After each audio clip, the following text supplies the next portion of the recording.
right, we ready to commence, lads? Yes, sir. Yeah. Everyone's Yes, ready sir, to Speed. roll. Run it. Like I said to you guys, I will go through all the everything, like all the support and stuff at the end of the show. We're just gonna run this like a standard GGP ep amongst all of us, and we will go from there. Without further ado, hello everyone. Now the whole Twitch chat, we dressed up, we're ready to go, suited up. Everyone's looking fresh and clean. Welcome everyone. What is going on, guys? So, Party What's started. up? we are here today Yo. to talk about the OPTC Awards for 2021. Now, as we've mentioned in the past, this is an award show that is akin to that was made last year from the GOAT, and Lloyd. You know, rest in peace, and we appreciate all the work that he did for the community. But what we decided to do was take our own spin on things and, you know, produce an award show that is very similar to that. We made up a bunch of categories, 16 of those, as a matter of fact. I am the only person that knows any of the results at all. Same as Rioan, so, you know, appreciate Rioan for that too. But we'll just go through a little spiel of it. So, all the winners will be announced today. So these are all the winners. We have the numbers, the stats, everything's there for you guys. But let's get started. Oh, Bruh, here we go. let's go. So as it said, it's presented by myself, Captain Puppy. You have Flamevius, you have Nightmare, Whitebeard, JP, and you have Young Toads as well. You got all of us here all ready to present the GGP Award Show for 2021.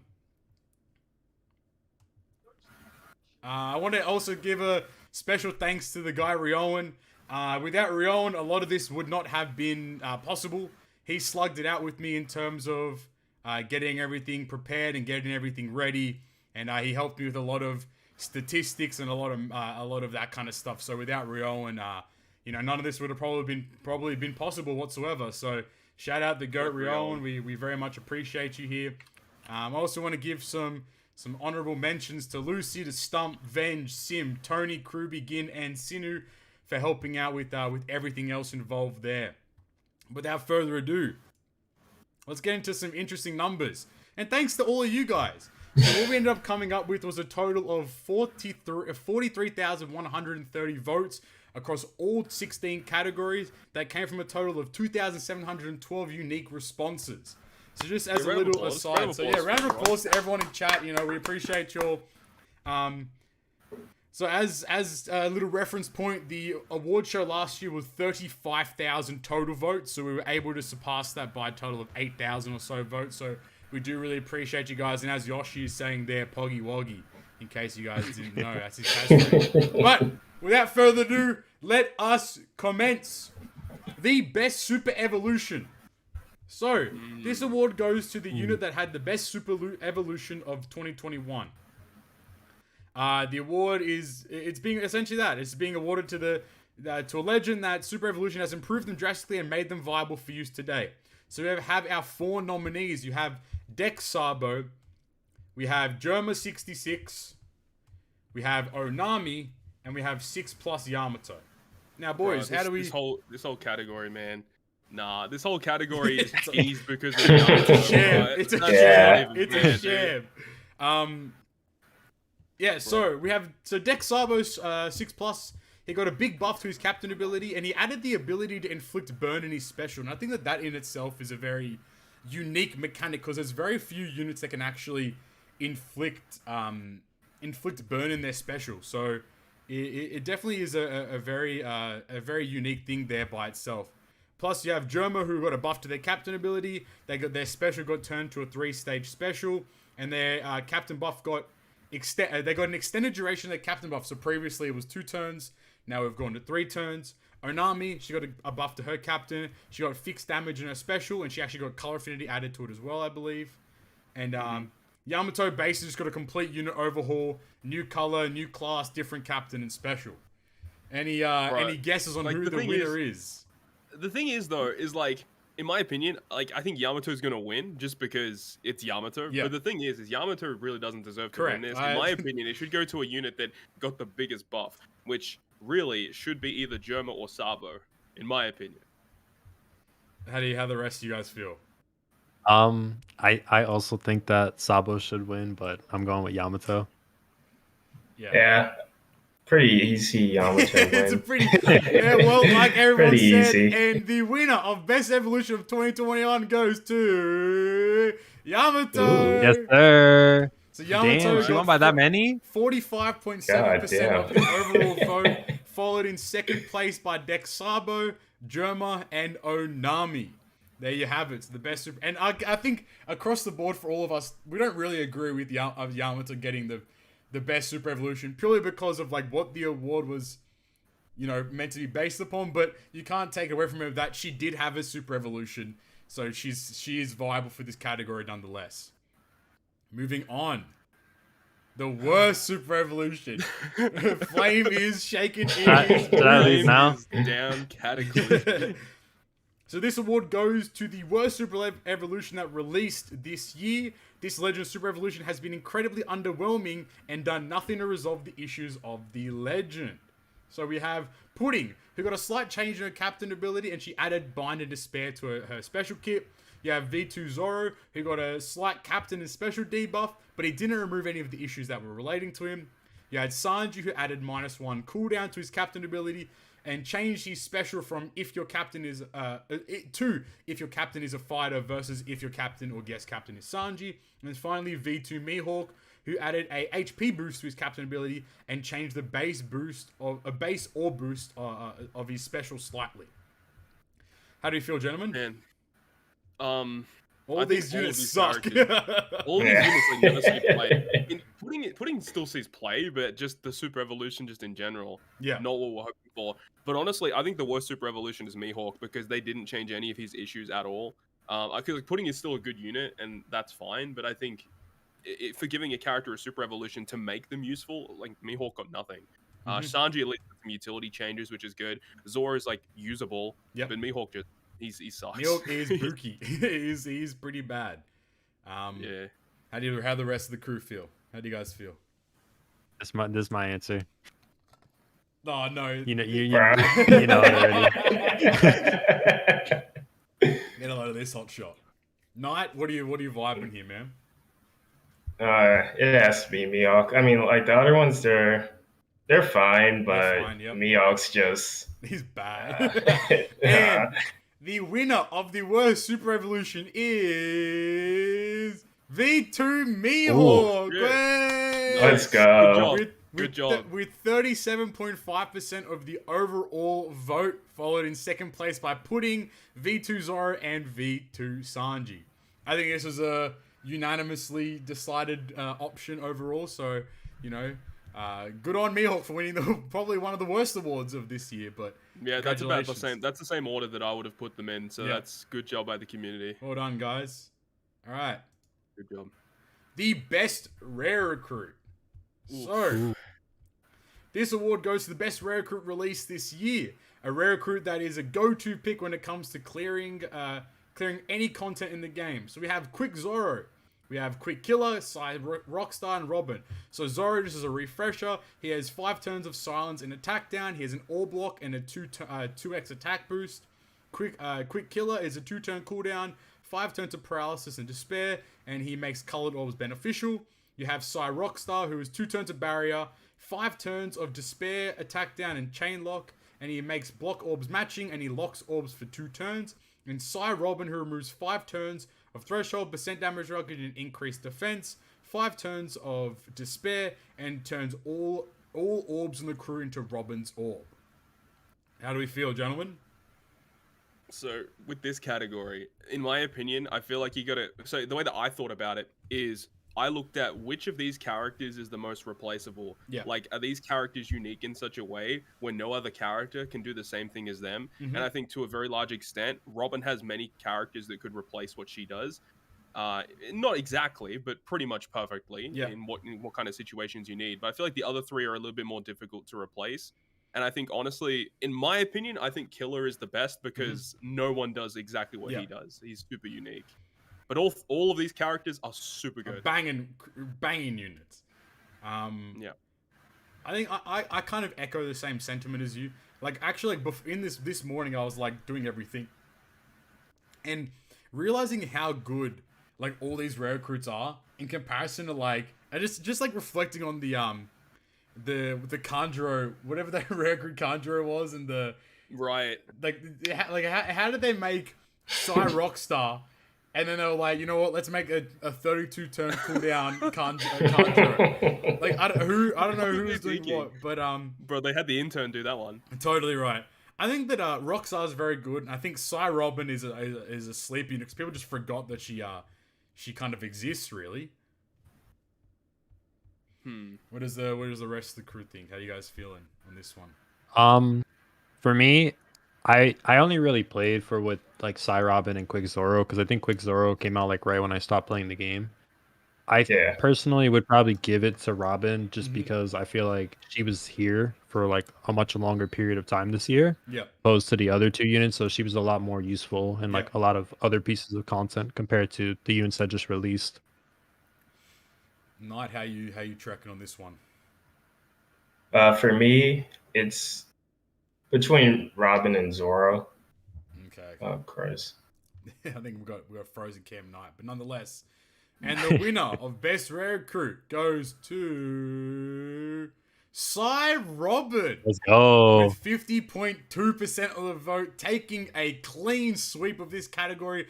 As you guys may notice, between Quick Zoro, Rockstar, and Killer, pretty much an even dead split between the three of them, but Robin definitely takes the cake here as the best rare recruit to release of this year. That is insane with those voting numbers. Holy It's crap. actually wild. All right, moving on to something a little bit more interesting. I just want to say very quickly, shout out to Stump and Drunken Monkey in the chat for the memberships. Appreciate it. TY. Thank you, boyos. So, the best free-to-play unit. So this is the best free-to-play unit that released this year. A unit that is that good that I would almost pay for them. Just kidding. Stuff that I wouldn't pay for any unit, pretty much. Just kidding. I do a lot. But we have... all these characters are super recent too. Yes. You have TM Shiryu. 20% HP cut, 4 turns of paralysis and attack down. He completely removes poison, 2 turns of color affinity, and a 90% damage reduction. The Kizuna Pirates remove 5 turns of increased defense and percent damage reduction. They give a 2 times attack boost and a 1.5 times conditional boost, and they guarantee you a delay if you have a certain amount of HP. Luffy removes 5 turns of blind, attack down, and silence, makes block orbs into matching, and gives a 2x attack boost. And Kizuna Olin removes 6 turns of silence and percent damage reduction. She changes block and recovery orbs to similar orbs, and she gives a 2 times orb boost for 3 turns. And the other thing as well is that 3 of these 4 units have like, well, I'd say probably Shiryu and Luffy. They both have really good support effects. Yes, too. that Shiryu has cracked support effects actually. Yeah, very good units. Honestly, the thing about it is, like, I think Olin probably is the best unit overall. But the thing is a lot of the people that voted were likely global players, and I don't know if Olin would have got the votes to really get the win. I agree. All of these units are super good. For me, I just like as Poppy was rating them, I kind of like looked it up as well. Yep. I think Olin is the best, but I think that TM Luffy is actually really good too. Like, yeah he's a Luffy, so that's kind of like annoying to put on your team, but he gets like a lot of stuff done in his special effect. Plus, Luffy's support is actually really good. I believe it is. I think it's a 1 turn attack down. It reduces 1 turn of attack down and 1 turn of something else, and it can attach to Yamato. I think it is. Yep. So it's actually really good in that as well. I mean, again, Kizuna Pirates, for a free-to-play unit, you get a 2 times attack boost, a guaranteed 1.5x conditional boost, and a bunch of defense down as well. Fantastic. And I think Team Shiryu is low-key a sleeper unit. I think all the stuff that he removes is awesome. 4 turns of paralysis, 4 turns of attack down. Completely removing poison, I think, is a little underrated, although like we haven't seen poison used much in gameplay. Bro, just use Summer Reiju. Just use Reiju, lol. Just go full Reiju. All right. Yeah, I honestly don't care who wins this. I'd be happy with either of these characters winning. Yeah. And the winner of the best free-to-play unit for 2021 goes to Kizuna Pirates. I think Todd hit that one on the head. Then we've lost Knight, but that's okay. We'll keep moving. Kizuna Pirates. insane. I would not expect like I thought it would have been a lot closer than what it was. Yeah, so I think that's absurd. I think there is a little bias towards, obviously, like we mentioned, like the global kind of player base. Exactly. But then again, like the vote itself was listed as being for both versions of the game, so people definitely did have the option to do their research and figure this kind of stuff out. But at the same time, I mean, any one of these units is a fantastic option to have as a winner, nonetheless. Though, yep. Awards next year will be interesting for these free-to-play ones because I mean we'll have them at the same time. So yep, totally. Moving on to the next category. Yeah, exactly. Maniacs, like people doing their own research. Yeah, exactly. People, right. It doesn't happen. The best artwork. Oof. Here we go. One of the most subjective categories. This is the most subjective category, probably. This artist really, the artist really did themselves designing this unit and drawing them. So we have Final Tap Law, V2 Kaido, Roger, and Zorojuro. Where do you guys sit on this front? Bruh. What about you, Flame? I'm not too sure. First thing I want to mention, no waifus, so I'm very surprised that people not listing waifus. And I mean, even in the nominations... Yeah, where's Suru, man? Where's Suru? Get the gums out, dude. But, I don't know, like, it's very interesting that there was no waifus overall, so... But nonetheless, how do we feel? What are we thinking? Where are we at? Man, I just love Roger so much. I love him so much. He's so sick. But then again, I think they did a really good job for Zoro. Yeah. Zoro's artwork looks great. Love that scene. I mean, Kaido's Thunder Bagua is insanely badass, and I think Kaido honestly has one of the best 5-star artworks in the game. It's insane. I think for Law though, I'm not a big fan of his unevolved artwork, but his 6-star artwork is one of the best for sure. I'm not sure where I'd put my money on this one. I'm surprised that a lot of people put Kaido. I don't know why. Like, it's actually kind of a win for the Kaido Zoro batch, to be honest. For both of them, for both of them to kind of be there. I get Law. Law is generally a fan favorite. Roger being there obviously is because it's Roger, you know. But he's the GOAT. I don't know. Like when you look at the artworks alone, I would put either Law or I'd put Zoro. Would be my opinion here. I don't know. I feel like this is kind of tough for me because these aren't my favorites. So yeah, well, that's the issue there too. Like this category is heavily subjective, nonetheless. But it is what it is. Then again, it's heavily subjective, but these are the top of the bunch, right? Well, that's it. Like these are the nominations. Like this is what the community voted for. Well, without further ado, the winner of best artwork of this year's award show goes to Goldie Roger. What a surprise. A lot closer of a vote than I was going to say. At least this one's actually close. So 34. So we have Roger in first place, followed by Zorojuro, Final Tap Law, and V2 Kaido. Now, on to the next category of... Wow. The best ink effect. Oh, look at him. He went full out and got all the GIFs on the PowerPoint too. So this is an ink effect that you would actually want to spend your ink bottles on. Shout out production quality. As we have seen here, we do have... Where are we at here? I'm going to scroll past. Dude, these are all amazing. Yeah, these are great. We have Final Tap Law, we have Moria, we have Roger, and we have V1 Kaido. How do we feel? What are you guys' personal picks here? I know Todd's a big Moria fan, so I would assume that would be kind of your slide here. Yeah, but Laws looks really good looking at it now. Laws is insane for what it is. I think Laws is very underrated. I mean, not underrated in the sense that like not a lot of people like kind of talk about it. For me, it has to be either Law or Moria. Like the Roger and Kaido one is good, but like the other ones, like they pop out more, and that's what you want to use your bottles for. Yeah. All right, I think Knight, do you have where are you at in this one? Mine is Law for sure. I was gonna say. I like Law, Moria, Kaido's a lot though. Yeah, and the winner of the best ink effect goes to Final Tap. Let's go. Fucking go. So yeah, Final Tap again, a very close vote amongst it nonetheless though. So yeah, Final Tap Law with the first place there. You have V1 Kaido, you have Moria, and then you have Roger in fourth. Yep, that's pretty fair, honestly. I mean, I honestly don't mind. They're all freaking amazing. They're all sick, right? Yeah, there's no bad one. Moving on to more hotly contested categories here. The most overrated legend in the game. Jeez.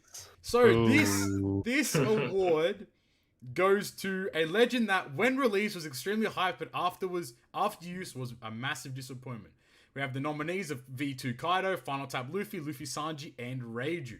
So I'll give you a little spiel on why at least I think these are nominated, because I think obviously again it's a completely subjective thing, but I think V2 Kaido's nomination is related to the fact that he had a very unique buff when he first released, the increased damage taken buff, but then obviously as soon as he's released, you have the implementation of full immunity, which completely negates any of his abilities whatsoever, and he becomes a very mediocre legend in regular content. Whilst I personally think that he's a very vital unit for PvP, you have to consider the unit in all aspects, and his special kind of gets, taken away per se. We have Final Tap Luffy. Obviously, when on paper, this was the best unit amongst the Onigashima trio before they released. He was overly hyped, and everyone kind of anticipated him to be the one that everyone has to pull for. But then, as we noticed with the Onigashima release, you kind of have the situation where Kid definitely became the most valuable unit out of the three of those, and same as probably Law kind of equaled out with Luffy there as well. Luffy and Sanji are unfortunately, this is more of a global kind of thing, but it's more so along the side of their unfortunate release timing, with Roger releasing right before them, and basically Roger outclassing them completely. So from a global perspective, completely overhyped as a unit overall, and again, quote unquote, not needed for content. And I think Reiju is there because, again, on paper she seemed like the really cool, unique kind of unit with her own different playstyle, and everyone kind of thought that this whole poison mechanic with the sockets was going to be a very important mechanic overall. But at this point in time, she has nothing really to show for it, as the poison socket mechanic, at least as far as I'm aware, hasn't necessarily come back in full force to really affect content too much, where you need her to clear the content itself. Yeah, that's what we've seen. Is like I think I don't know if this is true or not. People might have to correct me, but I'm pretty sure that poison slots like pretty much don't appear from this point onwards. At least as far as I'm aware, the only time they've appeared was during her release, which is on global right now. Otherwise, so like if there's poison, yeah, Rage is like the most optimal unit to use for it. Pretty but much. If like I'd much rather use like Halloween Mihawk or Law as a captain from running a mono int team. But you do have to remember that Ranger is still boosting Cerebral and Powerhouse. Get pretty good stuff from that. But like, just looking at her batch, like I'd much rather use VV in almost every sense over Ranger for sure. Yeah. For me, I would probably pick Final Tap Luffy, because all three of the other units, like I said this last episode, the Luffy Sanji thing that's ridiculous. I agree. I agree with you 1,000,000%. I generally still think Luffy Sanji is a fantastic unit. It's just a shame as to when they were released. If Roger never released, this unit would still be like heavily played in content. Exactly. And then, for example, with Kaido and Reiju, like I don't think they were ever perceived to be like, oh, this is going to be the best unit in the game. Right. Like, you can kind of say that for Final Tap Luffy. Like, people were going crazy about him. Yeah. So that's why I would pick him personally. And yeah, go. No, apologies. Oh yeah. I was just gonna say that Final Tap Luffy would also be my pick, because Luffy, Sanji, they're still pretty good. Yep. Even though like the HP thing is kind of a deterrent. Yep. Like having to be over 100% instead of just having the 2.5 straight out. So that's a bit annoying, but Luffy, Final Tap Luffy probably is my vote. Yep. And here we go. The most overrated legend for this year goes to Final Tap Luffy. Oh. Now, if you guys look at the vote, actually, it is very close between Final Tap Luffy and Luffy Sanji. 21 votes total between the two of these units. A very hotly contested category here, but we have Final Tap Luffy taking our first place, Luffy and Sanji, Reiju, and V2 Kaido. So that is actually very crazy. I'm so upset that Luffy Sanji got second, or was even in there in the first place. But I mean, yeah, that hurts. It does, because I think that they're a really, really good unit. And it's kind of a shame that they're that high up. But I mean, okay, well, like hypothetically, if you got asked, if you're gonna run just a random piece of content, would you rather use Luffy Sanji as the captain or Final Tap Luffy? Random piece of content? Yeah. Probably Luffy Sanji. I'm running fucking Luffy Sanji, dog. Personally, I would be using Final Tap Luffy. Really? So would I. I feel like the reason why I'd use Luffy Sanji is because of like the ability to just like to keep tanking and keep healing and just to kind of stay solid would be kind of my assumption. If it's content that I have no idea upon, that'd be my like Luffy Sanji's probably the safer bet because you get the healing. That'd be me though. But I think I do agree with Final Tap Luffy being the shout there as well, purely because he has such a good he has very good units and his special's half decent at least for powering up himself for the most part there too. Yeah, Luffy Sanji's got some problems though. Like I hate the fact that when you use their special, they don't like in their dual form they don't make recovery beneficial, so you have to switch before you use their special, unless you got some other orb changing ability. But yeah, there's a couple of problems with Luffy Sanji. So maybe they get a 6+ at some point. That'd be cool. Mm-hmm.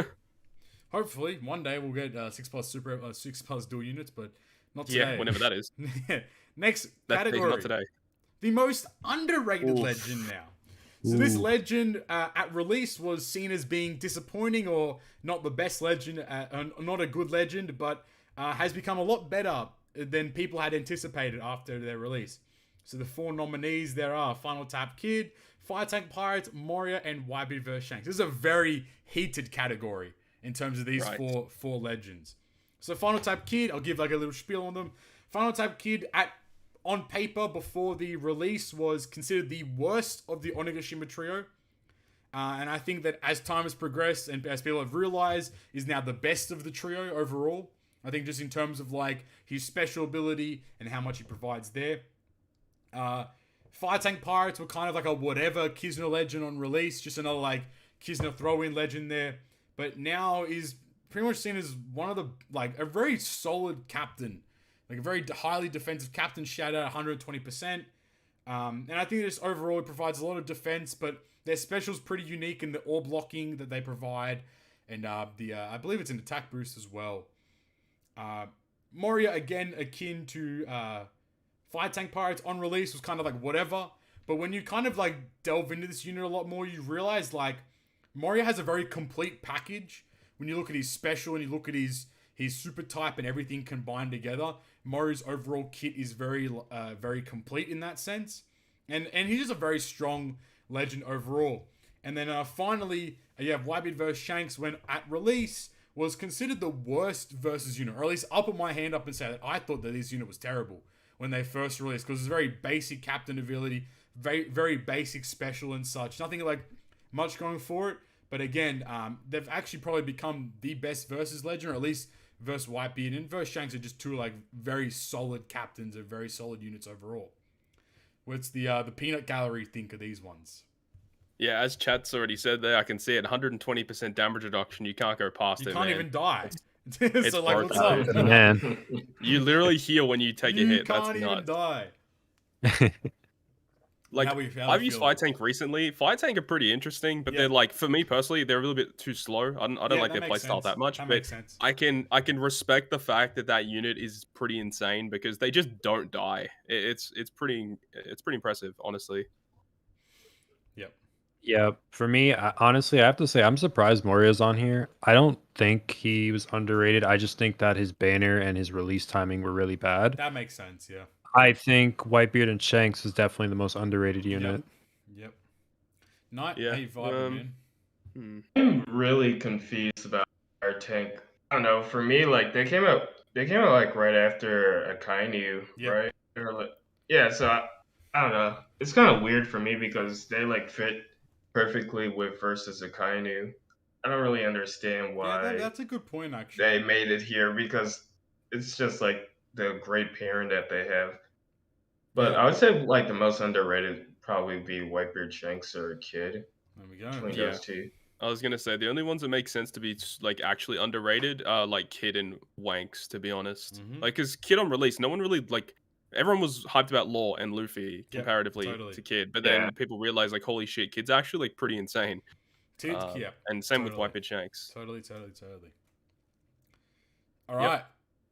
And the winner of the most underrated legend goes to Moria. What? Moria with 32.7% of the overall vote. That's my boy.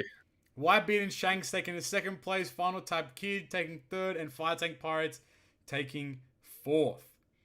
Well, I'm glad Shanks didn't win. Fuck you, Stump. Fuck Stump. Hey, bro, there's a category for him at the very end. Don't worry. But there we have it. Yeah, Moria takes the cake there. Most underrated Legend of the year. Pretty unique overall there when you kind of break it down. So, that's nuts though, because like Whitebeard Shanks is definitely better than Moria. I agree. Moria's considered the most underrated. I mean, okay, I guess. That's the hard part overall. It's like when you sit there and you're like you complain about it, but at the end of the day, people decided this. You know, this is if you had your say, it could have swung votes, it could have done something like that. So like, if people in the community are upset, it's your fault. No, I'm joking, but I understand Moria's position. I get why he's the most underrated, but at the same time, I don't agree with it. I do personally agree that Whitebeard vs. Shanks was more underrated overall, but I mean, either way, 4 fantastic legends nonetheless. Moving on to the next category, the most improved. There's a bit of a spicier category, as we kind of changed it from being the most improved legend this year because that made no sense, to the most improved legend overall. This is the most improved legend that may not have seen a lot of use or play, but as time has gone on, they've become a lot better. We have the Final Type Kid, we have German 66, we have Sugar, and we have V2 Shirashiri. So again, Final Type Kid was considered the worst of the 3 Onigashima trio, but what we realized is a very unique playstyle. He's a very strong special, providing you an attack, an orb, and a color affinity. And like I said, a lot of multiple buffs. And the ability to like wave clear content very quickly with his unit, paired with units like Shirahoshi and Mancherry as well, kind of makes him a very solid unit. We have Germa. Germa here got a massive upgrade with their 6+, and it actually, like, whilst it's a very niche, it gave this unit the capability to be the only unit that allows for the ability to have 2 super classes and a super type at the same time. With the fact that their captain swap action is actually a very strong ability when you kind of break it down. I think that a lot of people kind of not necessarily misinterpret, but don't really look at their captain swap as being something that they can access or use overall. We have Sugar. So Sugar essentially is a unit that, you know, obviously, like, again, probably a little contested here in terms of most improved, but she was a unit that essentially in herself makes every team kind of output way more damage. She has, again, a very unique mechanic by making all of the units turn to toys, get a massive attack buff, and these units are able to bypass a lot of debuffs, which makes potentially clearing content a little different, and potentially makes it easier for the most part. And V2 Shirahoshi and Mancherry, their special removes a lot of debuffs. They give you a full board of rainbow slots, a chain boost, and HP recovery. It's just a very solid unit to bring if you need to clear a lot of debuffs, or if you need healing or anything of the sort. How do you feel? This is a very interesting category. I love Sugar a lot. The fact that Sugar works and synergizes well with so many of the better units in the game really makes her, like, she ranks really highly in my opinion in terms of her usability. Like, she just works with so many good units, and especially for Super Boss, like, those units just hits ridiculously hard. It's like, if you just want more damage, like, Sugar is just the go-to. I love what they've done with that unit. For me, I'm gonna say Germa, and the reason why is because I feel like Sugar's just more consistent and useful. I wouldn't say that she's improved because she's been just as good as she was when she released. Same thing with Shira Mancherry. Like, they're just as good when they released. Germa is just way better than they were. So that's why I would pick them. I echo the same opinion, I believe. I think that Germa's 6+ just kind of shot them, like, to the moon in terms of their quality and their ability. And I think that, you know, the ability that they become your captain for 3 turns, so it lasts over two stages, is a very positive change to their overall kit. The 3 turns, the 3-stage special as well is very positive too. Remember though that when Sugar first released, compared to when Sugar first released, to compare to Sugar now, how many units she gets access to now that that she can use. I mean, I think that's super type also, Kaido, yeah. King, Queen, Moria, Yep. Versa Kainu, Yep. like super class Katakuri, super class. My God, I forgot about Katakuri. No, but I think that like that's an important thing to like keep in mind though overall, right? Is the fact that like when the more units release, I guess the more improved potentially like a unit like Sugar becomes, or just units in general become, because with the whole push for Driven, like Sugar just progressively becomes better and better and better and better. And same can be echoed with Kid too. Correct, exactly right. Yeah. And Shirahoshi is just amazing. Where are you at, Knight, with this one? I was agreeing with what you guys were saying. Well, what Flame said with Sugar and V2 Sherry. Just being like the same, but just having like more chances to show themselves and have more people notice how great they are. And Germa being like the most improved one overall. All right. And the winner of the most improved legend for this year's award show goes to Germa66. Oh, wow! Taking the first place right there. You have Sugar in a close second, followed by Final Tap Kid in third, and finally Shirahoshin Mansherry in fourth. I do agree. Whilst I think that it could have either been Sugar or Germa. I feel like for the overall thing there. Awesome. Next category. Favorite game mode / content. Oh, here Let's we go. More of a twist on the overall. Instead of awards for just units, we're like, why not have awards for everything? So we have Treasure Map. We have Kizna / Pirate Alliance Kizna. You have Garp Challenges, and you have Pirate Rumble. I think it's a pretty straightforward one. We all believe that clearly Treasure Map's the best game mode in the. Yes. Let's go. Look, some people love it, man. Agreed. Some people Shout love out it. Knight. Knight loves Treasure Shout out Map. Knight. Hey, bro, I don't.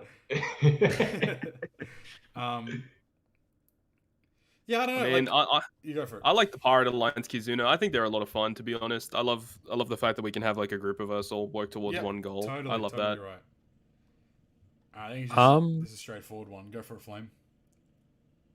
This one's hard because I want to say Garb challenges, but I don't like the monthly Garb challenges. I like the really hard ones. Yeah. Yeah. I think that Garb challenges is on here purely because I feel like it's become a game mode in a sense, because like with content sometimes releasing very sporadically, what a lot of players find themselves doing is just like playing Garb challenges by trying to clear it with like wacky or unique teams in a sense. So I feel like in a sense it's kind of evolved into a game mode. Whilst I personally don't think it's a game mode, I feel like it's just part of Extra Island. I do kind of find that point there as to why it's considered a game mode or content in itself. Yeah, the winner for the best game mode or favorite game mode / content of the community goes to Kizuna. Pirate Alliance Kizuna, regular Kizuna. Handsome amount of votes there. Followed by Pirate Rumble, Garb Challenges, and fortunately in last place Treasure Map, where it... That's about what I would have guessed. Where it would have been. That's not fair. Yeah. What do you mean that's not fair? Those were all Knight's side account. Maybe the Google accounts ready to vote. For a Pirate Alliance, like won by heaps too. That's a lot. That's a pretty substantial win. That's crazy. Next category, the best new update feature. So, there's an update feature where we thank the producers, we thank the developers for making it, and overall has made OPTC a better game. We have Candy Storage, we have Pirate Alliance, we have the Power Up Overhaul, and we have Stamina Meat and Stamina Storage. This is a very interesting category, to say the least. So all these updates are fantastic in their own right. Yeah, this is another one of those things where global players probably would vote for the things that they only have access to, because global currently doesn't have that power-up overhaul. I mean, we're going to be getting it within a week, so I'm looking forward to that. So that's going to be nice. But I think a lot of people probably would have voted for the Candy Storage, because that's just a super quality of life update that saves so much time. And that's one thing that a lot of people wanted from the get-go. So probably that one is my guess to win. Yep.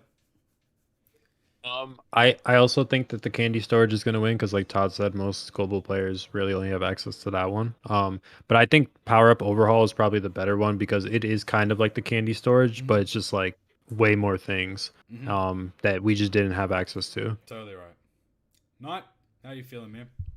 What do you think? Yeah, pretty much what everyone else said. Yep. Pirate Alliance, like initially as well, I want to say, in my opinion, was probably pretty garbage. So yeah, fair. It's a cool concept. I guess it's better. Done much with it. Yeah, it's really weird. Hopefully they upgrade it a bit more. Because unless like I was like I'm senile, but like I swear they like mentioned or Yoshi mentioned or someone mentioned at some point that like Pirate Alliance was meant to have this like leveling up system. At some point, it just hasn't been developed or pushed into the game. But I guess like that's meant to be the whole point of bounty. Is that the more bounty you get, the higher your Pirate Alliance level is.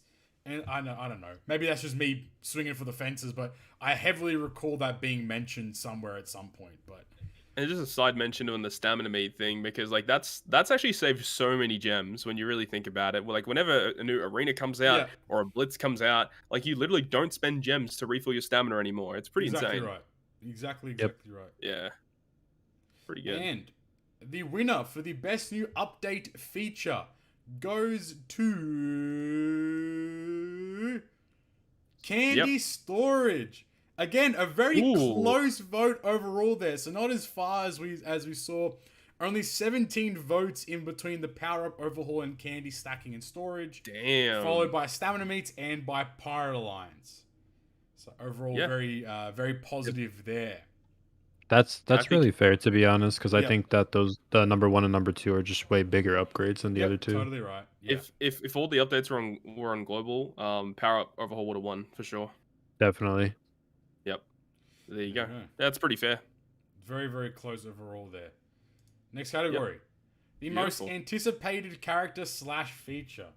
So this is something that we would like to see, or the community would like to see occur in Treasure Cruise in 2022, whether it's a quality of life update, a game mode update, or a character that you want to have released. So we have a new game mode, we have a Luffy versus Kaido unit, we have a Roger versus Whitebeard unit, or a treasure map revamp. What do we think? All of the above, please. yeah, can we just get all of these if possible? Yeah, okay. What do you guys new game mode.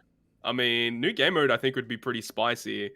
Yeah. But at the same time, I don't know, because if they're going to make a new game mode, they're going to like, I don't know if they want to introduce a cycle kind of thing. You know how we have the current cycle, new badge point event, treasure map, Kizuna, and then like repeat. Are they going to try and fit something new into the cycle as well? Or is it going to be kind of like a GARP challenge kind of thing where it's like, it's available like every month and just resets once a month and you just can play it whenever you want. Like, I don't know how they'd introduce something like that into the game, but a new game mode would be pretty refreshing. Mm-hmm. You know, a new game mode means a new game mode banner, new game mode legend. Up. Yes, sir. New game mode legend. It's time. Not wrong, though, unfortunately. I'm gonna have to go with treasure map though, because that's something that everybody wants. Yeah, I think so too. I would be very surprised if Roger vs. Whitebeard doesn't win, especially as how much people spam it in Todd's chat. That's the thing though, is because the thing is I feel like a Luffy versus Kaido and a Roger versus Whitebeard are inevitable. We already know that that's going to happen at some point in the future. Yeah. They're too big not to have as units. Yeah. But a treasure map revamp is something that I think is probably more required. Like that needs to happen probably like as soon as possible. Like that would be nice. Totally. So I feel like that is probably the best choice, considering how important treasure map is and how much you actually have to play it. I think that would be the best choice. There you go. Knight, what do you think, man? I feel like Roger versus Whitebeard is gonna win because I feel like everyone likes to complain about TM, so they don't want it to be revamped. Everyone talks about TM, therefore it must be good, right? If treasure map gets revamped, then they're gonna have nothing to complain about. Shit, they can start complaining about Roger versus Whitebeard now. Oh no! All right, and the winner for the most anticipated character / feature goes to Treasure Map Revamp. A handsome win on their behalf there. Followed in second place by Roger vs. Whitebeard, a new game mode, and then Luffy versus Kaido down in 4th place. That's crazy. Holy crap. I mean, Treasure Map Reverb I felt was the more appropriate choice, but I didn't expect it to be that much of a landslide victory. It was very surprising. The nominations, there were a lot of people that were just Treasure Map. So I think a lot of people definitely wanted something to do with Treasure Map overall. A kind of revamp, maybe a streamlining of the entire bit of content there. And I think people are sick of Luffy Legends too. Yes, no more. Next category. Here we go. The juice. The worst legend of the year. Probably the most prestigious award behind the best legend of the year. This award goes to a legend that is the bottom of the barrel, the epitome of character design, the emptiness of content alone, the worst of the worst legends in the game. We have V3 Blackbeard, we have Legend Kuma, V2 Marco, and Halloween Shanks. So I'll give you a little spiel on why I believe these nominations occurred. We have, overall, V3 Blackbeard's kit is horrendously confusing. He's not intuitive to use whatsoever when it comes to playing content.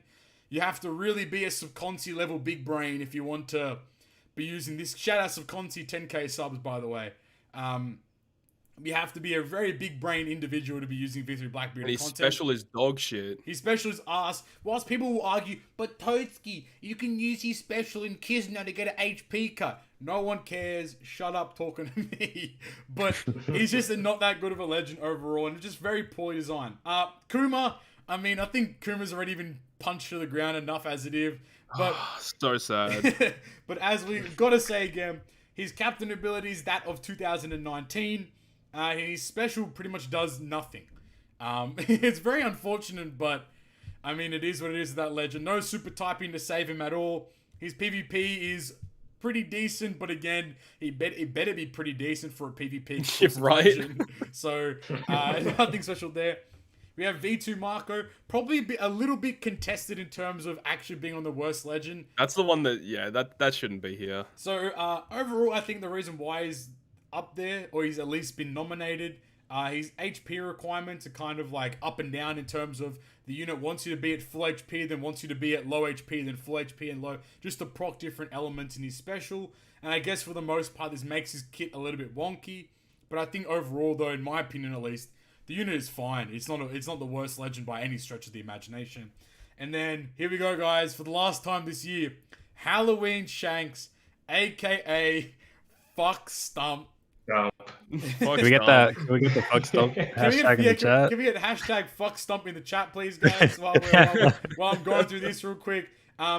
His special and his captain ability don't mix. Whilst his special is he's boosting int characters. Sorry, his captain is boosting int characters. His special is boosting, I believe it's cerebral and slash units. So you have this weird kind of use of this unit where like nothing really mixes like at all per se with this unit. It's kind of just like, I don't know. Like, it's just not the... I mean, that's why it's probably guaranteed on 15 multis. It's kind of, like, average overall. All right, well, hang on. So we all kind of agree to the fact that Marco probably shouldn't be on the list. So what legend that released this year do you think would have been a more suitable selection? Ooh.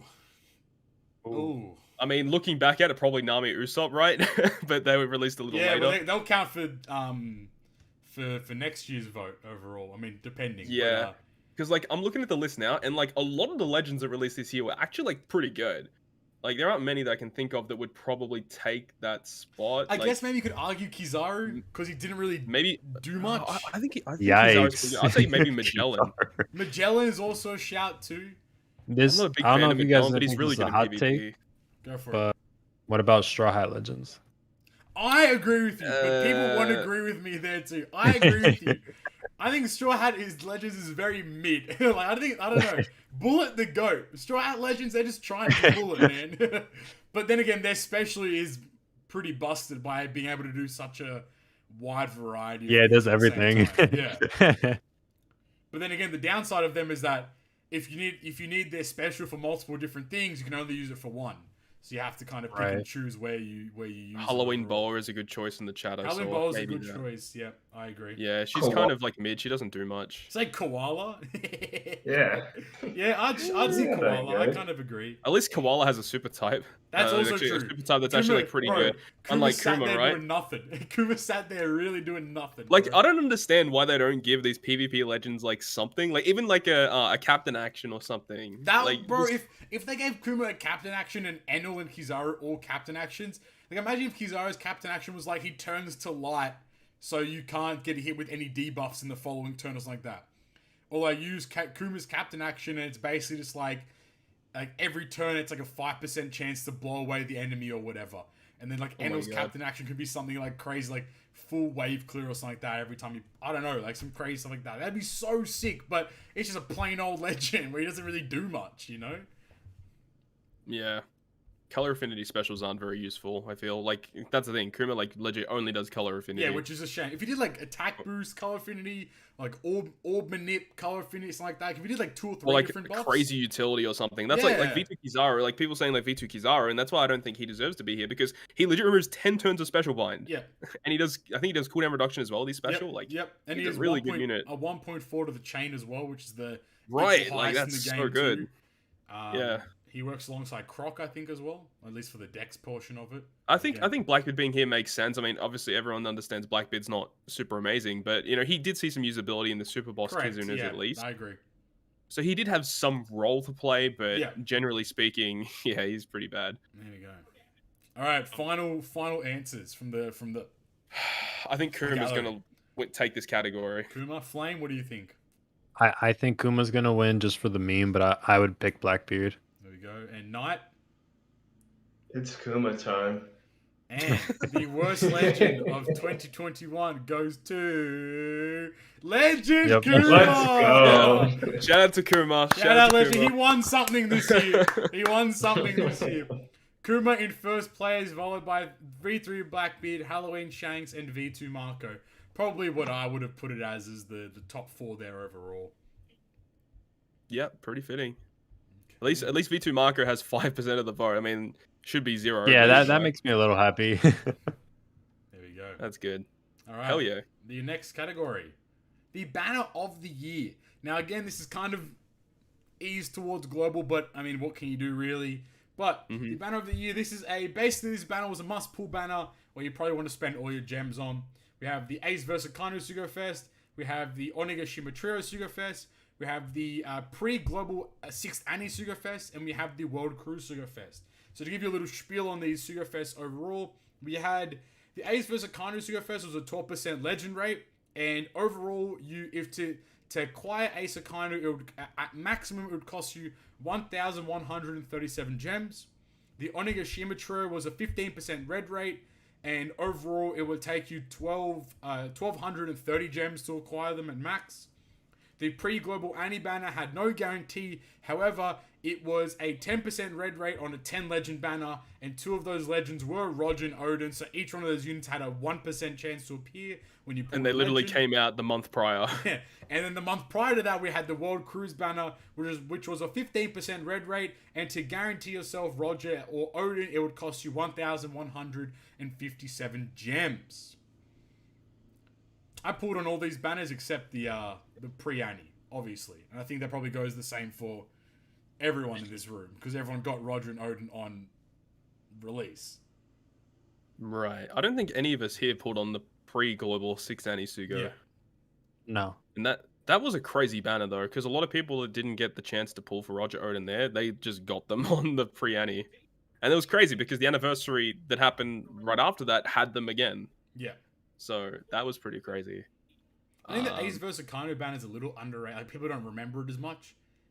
But so are we valuing these banners by how hype it was, or how valuable it was? I guess a bit of everything overall, like how good the banner was, how excited you were, like how many is it? Like, would you recommend it as a pool banner? Like, I guess that kind of quality overall there.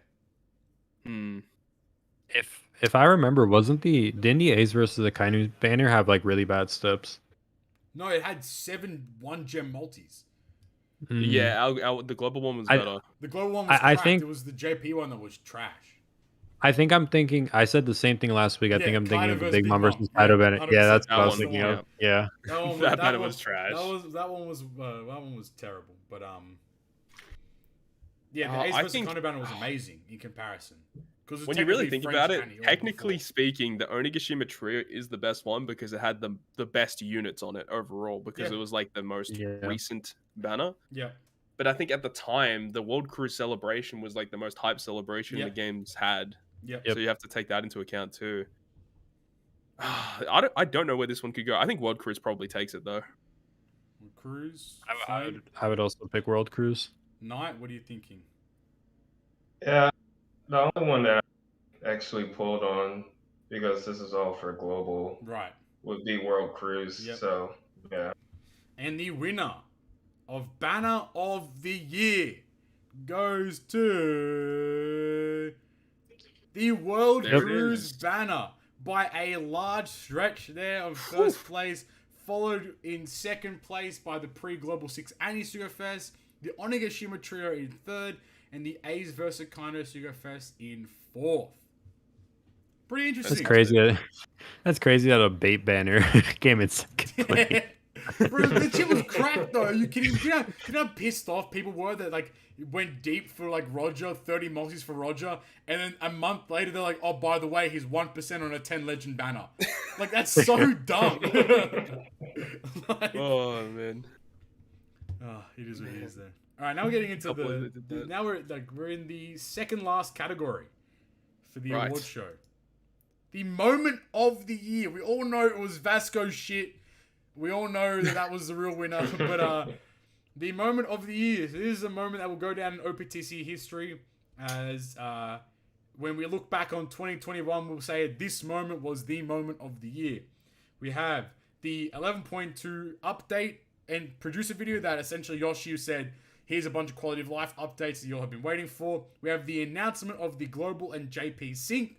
We have the release of Roger and Odin. And we have the release of Yamato. Where are we at, gentlemen? Ooh. Well. Bit spicy, this one, isn't it? The hyper celebration the game's ever had, and then the biggest update the game's ever had. Yep. And then also the Global and JP Sync, which involves both versions of the game. Bruh, I think this could really go either way, but I do think, once again, that World Cruise was just so significant, it's probably going to take it. That's my guess. Yep. Flame, what are you thinking? I think World Cruise is going to win, but I wouldn't personally pick it just because it happened like at the end of last year, technically. And I think that the 11.2 update was one of the most significant things that the game has ever had. Yeah.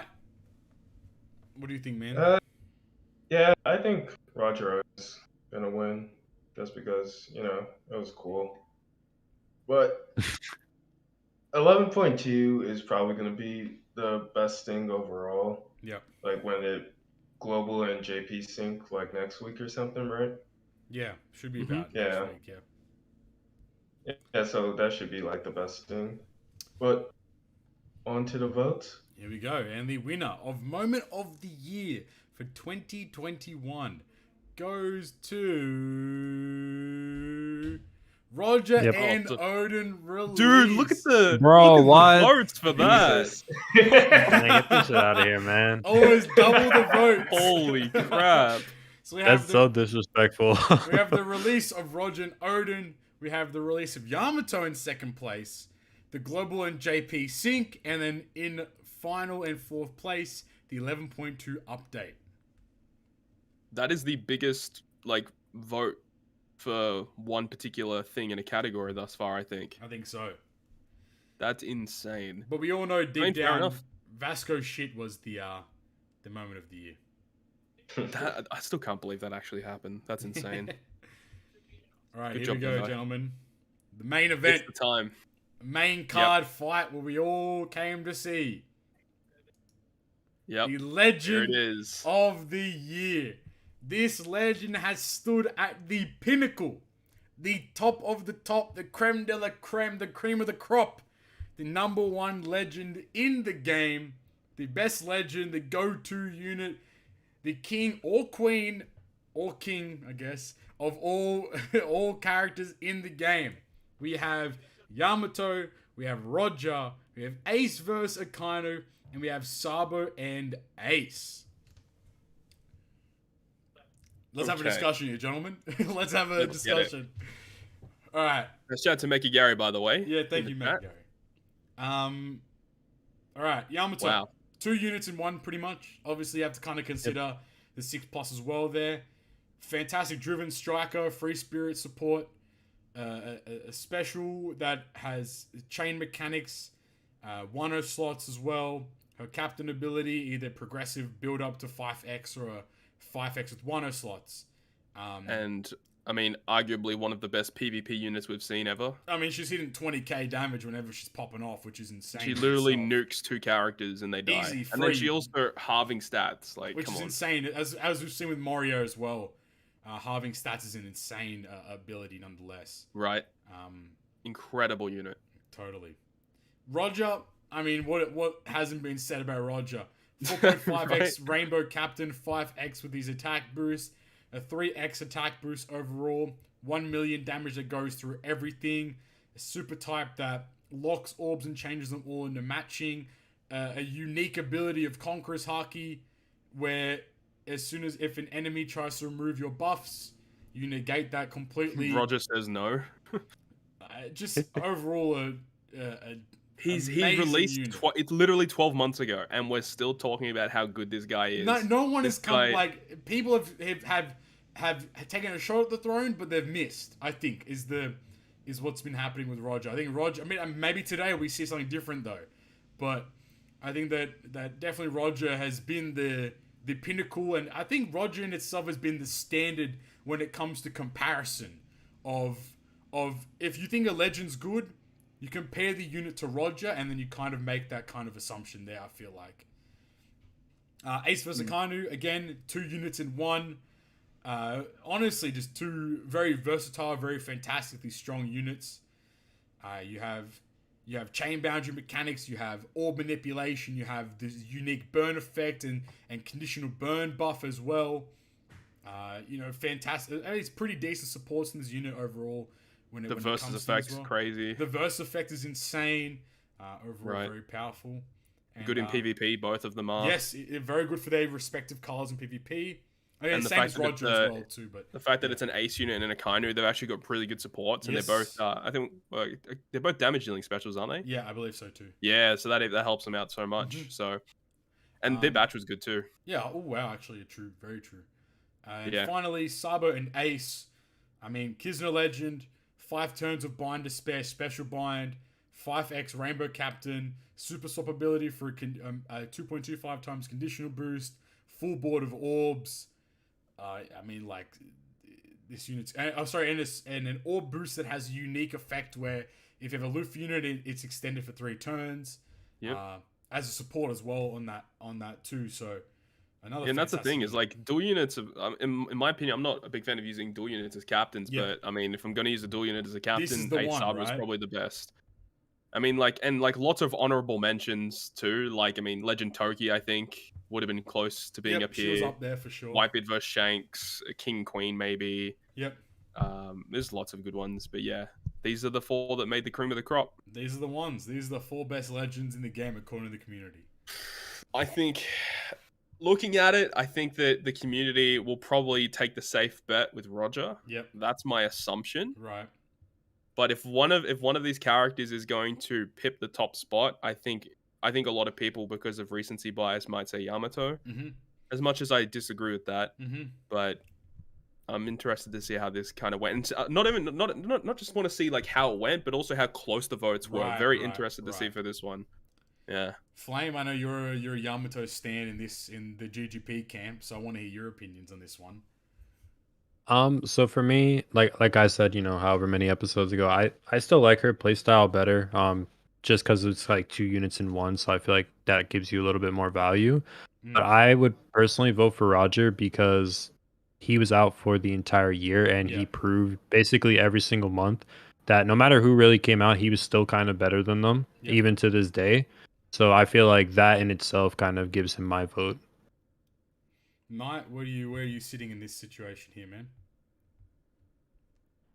Yeah, definitely think Roger should be at the top, but I feel like the only person that like comes close really is maybe Yamato. Yep. But Isakaini are still very good, I believe.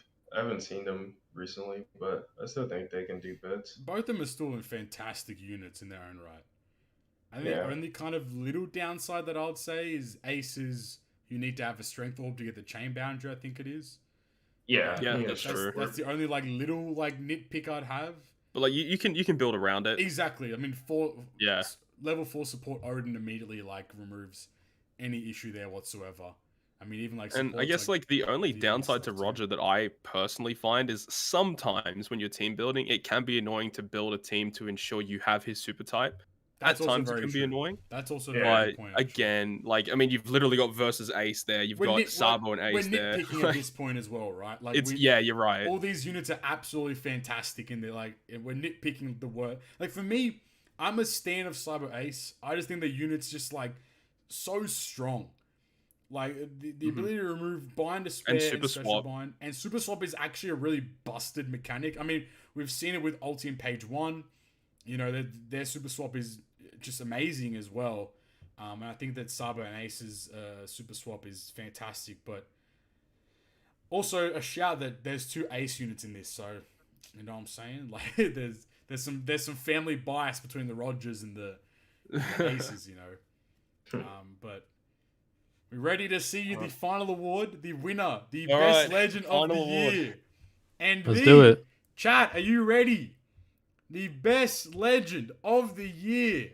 The best, the number 1 goes to Goal D Roger.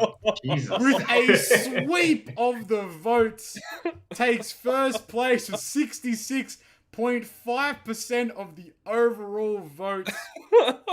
Followed in second place by Yamato, Ace vs Akainu, and Ace and Sabo.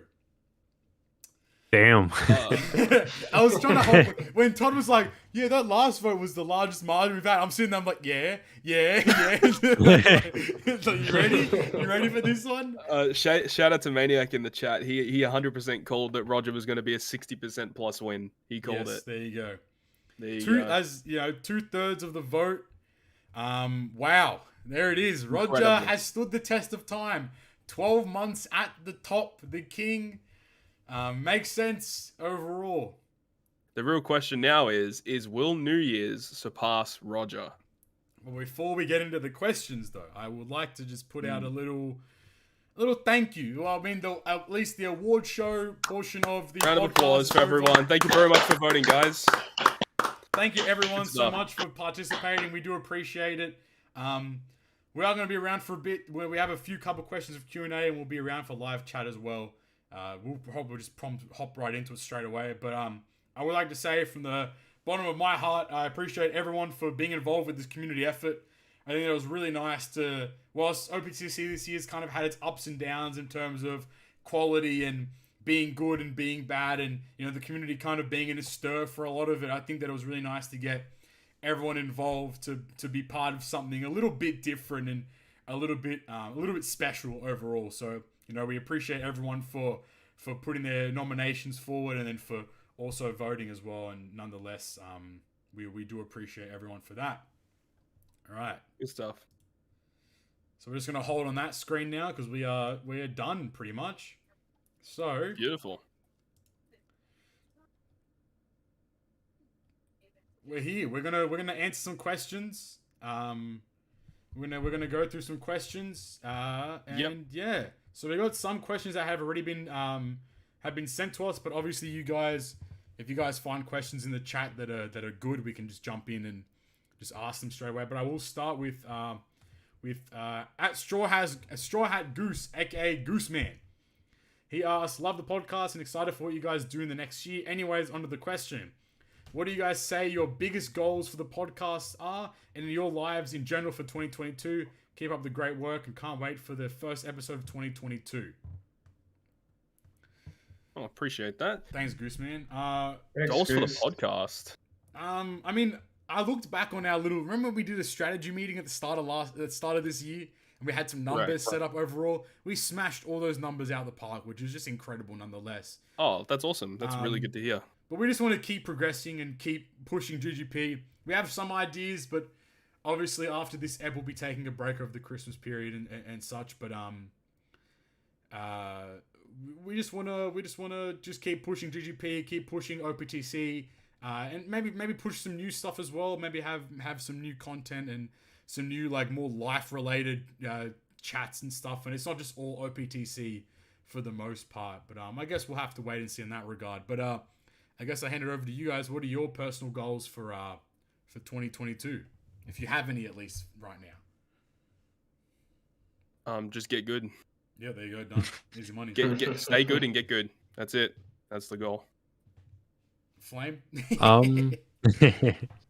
For me, I want to get a little bit more consistent with my stuff. I've been going through some stuff right now, and I'm trying to just focus on it. That's why I took a little break. So throughout 2022, I actually stopped playing gachas. I don't play any anymore. I deleted them all. So I'm working on my I guess financial stuff, trying to save up money and stuff, and that's what I want to do moving forward. There we go. Okay. Nice stuff. Where are you at, man? What are your goals for next year? I guess the main goal is just finishing school because I just want to be done with it and then becoming a big boy, I guess. Becoming the workforce. becoming a big man. Get that full-time mayor. Full-time mayor. I think for me it's kind of just like keep working, keep pushing the envelope where we can, with at least with GGP as a whole, as a group. Just keep enjoying what we're doing, and just keep having fun there nonetheless. From @Doom1491, they ask, just because it didn't make the award show, what is your favorite special animation of the year? I think Zoro is just a very safe choice there for me, at least. Zoro's was awesome, dude. They went off. They popped off for that. Straight up. I know it's hard because like you don't really sit there that often and just like sit through a special animation. I know that the lads out there are probably gonna say, "Oh, what about Summer Boa or Summer Reiju?" Shut up, you horny boys. I already see Mecha Gary in the middle of the Reiju, so right. But yeah, I'd say Roger for me. Or Straw Hat Crew was pretty sick as well, overall. Yeah, that's a good call. Yeah. I liked Kaido's too, Super Type Kaido. He was pretty good, the Thunder Bagua. Yeah, I agree. That whole batch was cracked. Artwork and special. They really went off with the Zoro and the Kaido for some reason. They went unnecessarily hard for that batch. But it was cool. It was a good effort. I would have to say this is tough because there's a lot of new ones that they just all look really good, to be honest. I really like Ulti and Page Ones, to be honest. Yeah, actually that's a good shout too. I didn't realize that, but yeah, I agree. I think that's a good shout. Not anything for you stand out? I think I really like the Superclass Dofi, if I remember correctly. Yeah, that was a cool one too. Forgot about those guys. Yeah, Superclass Katakuri looks so cool. Yeah. If only he was better. Best senior, right? Actually, I didn't see Kuma's special animation. Maybe they can redeem him with his special animation, or not. Maybe not. No, I doubt it. It's hard to redeem that. Literally impossible to redeem that guy. All right, next question from Ray G Boner. Pause. Hey yo! Hey yo! Relax. Oh my days, bro. Love the content, guys. Here's my question: which waifu would you say each cast member is? Can you repeat that? Wait, which waifu we are? Which waifu we all are? What? Each one of us is. I don't get it, but go off, King. I'm Elvita. Pre-Devil Fruit. Pre-Devil Fruit Elvita. Yeah. Well, we all know Knight is Baby Five. Let's go. Flame? Pudding? Yeah, I was gonna say I'm not gonna pick myself. I'll say your pudding. Fuck it, I'm Perona. Let's go. Nah, I'm getting a Viola vibe from you. All right, fine. Viola it is. Hey, we take A those. little bit of dancing. I'm down. No, I'm actually Crocodile. Yeah, shit, you're Croc. Oh, okay, hold on. No, hold on. I'm Big Mom. I'm Big Mom. I'm Big Mom. Oh. I'm post Big Mom. All right. I'm Custard. I'm Custard. Yo. I'm Tsuru, man. Pause. Looking like Okiku. Oh, yo. Random Spawn, they ask, when was the last time you guys used Legend Jack? This unit has not aged well at all. Even with his Super Evo, Jack won't see any play except for the days of beginner accounts. Use him on my strength PvP team every day. Yeah, he's kind of cracked on strength PvP. Plus, like, I mean, he's the only way to get XP efficiently. So, like, not like, just beginners. Like, Super Evolution is, like, not amazing. You're not going to use him that much for, like, regular content, exactly right. I guess. I mean, for, like, newer players and, like, mid-level players, he's still good. Yeah, he's great. Like, I don't... Yeah, he's good. April 2001.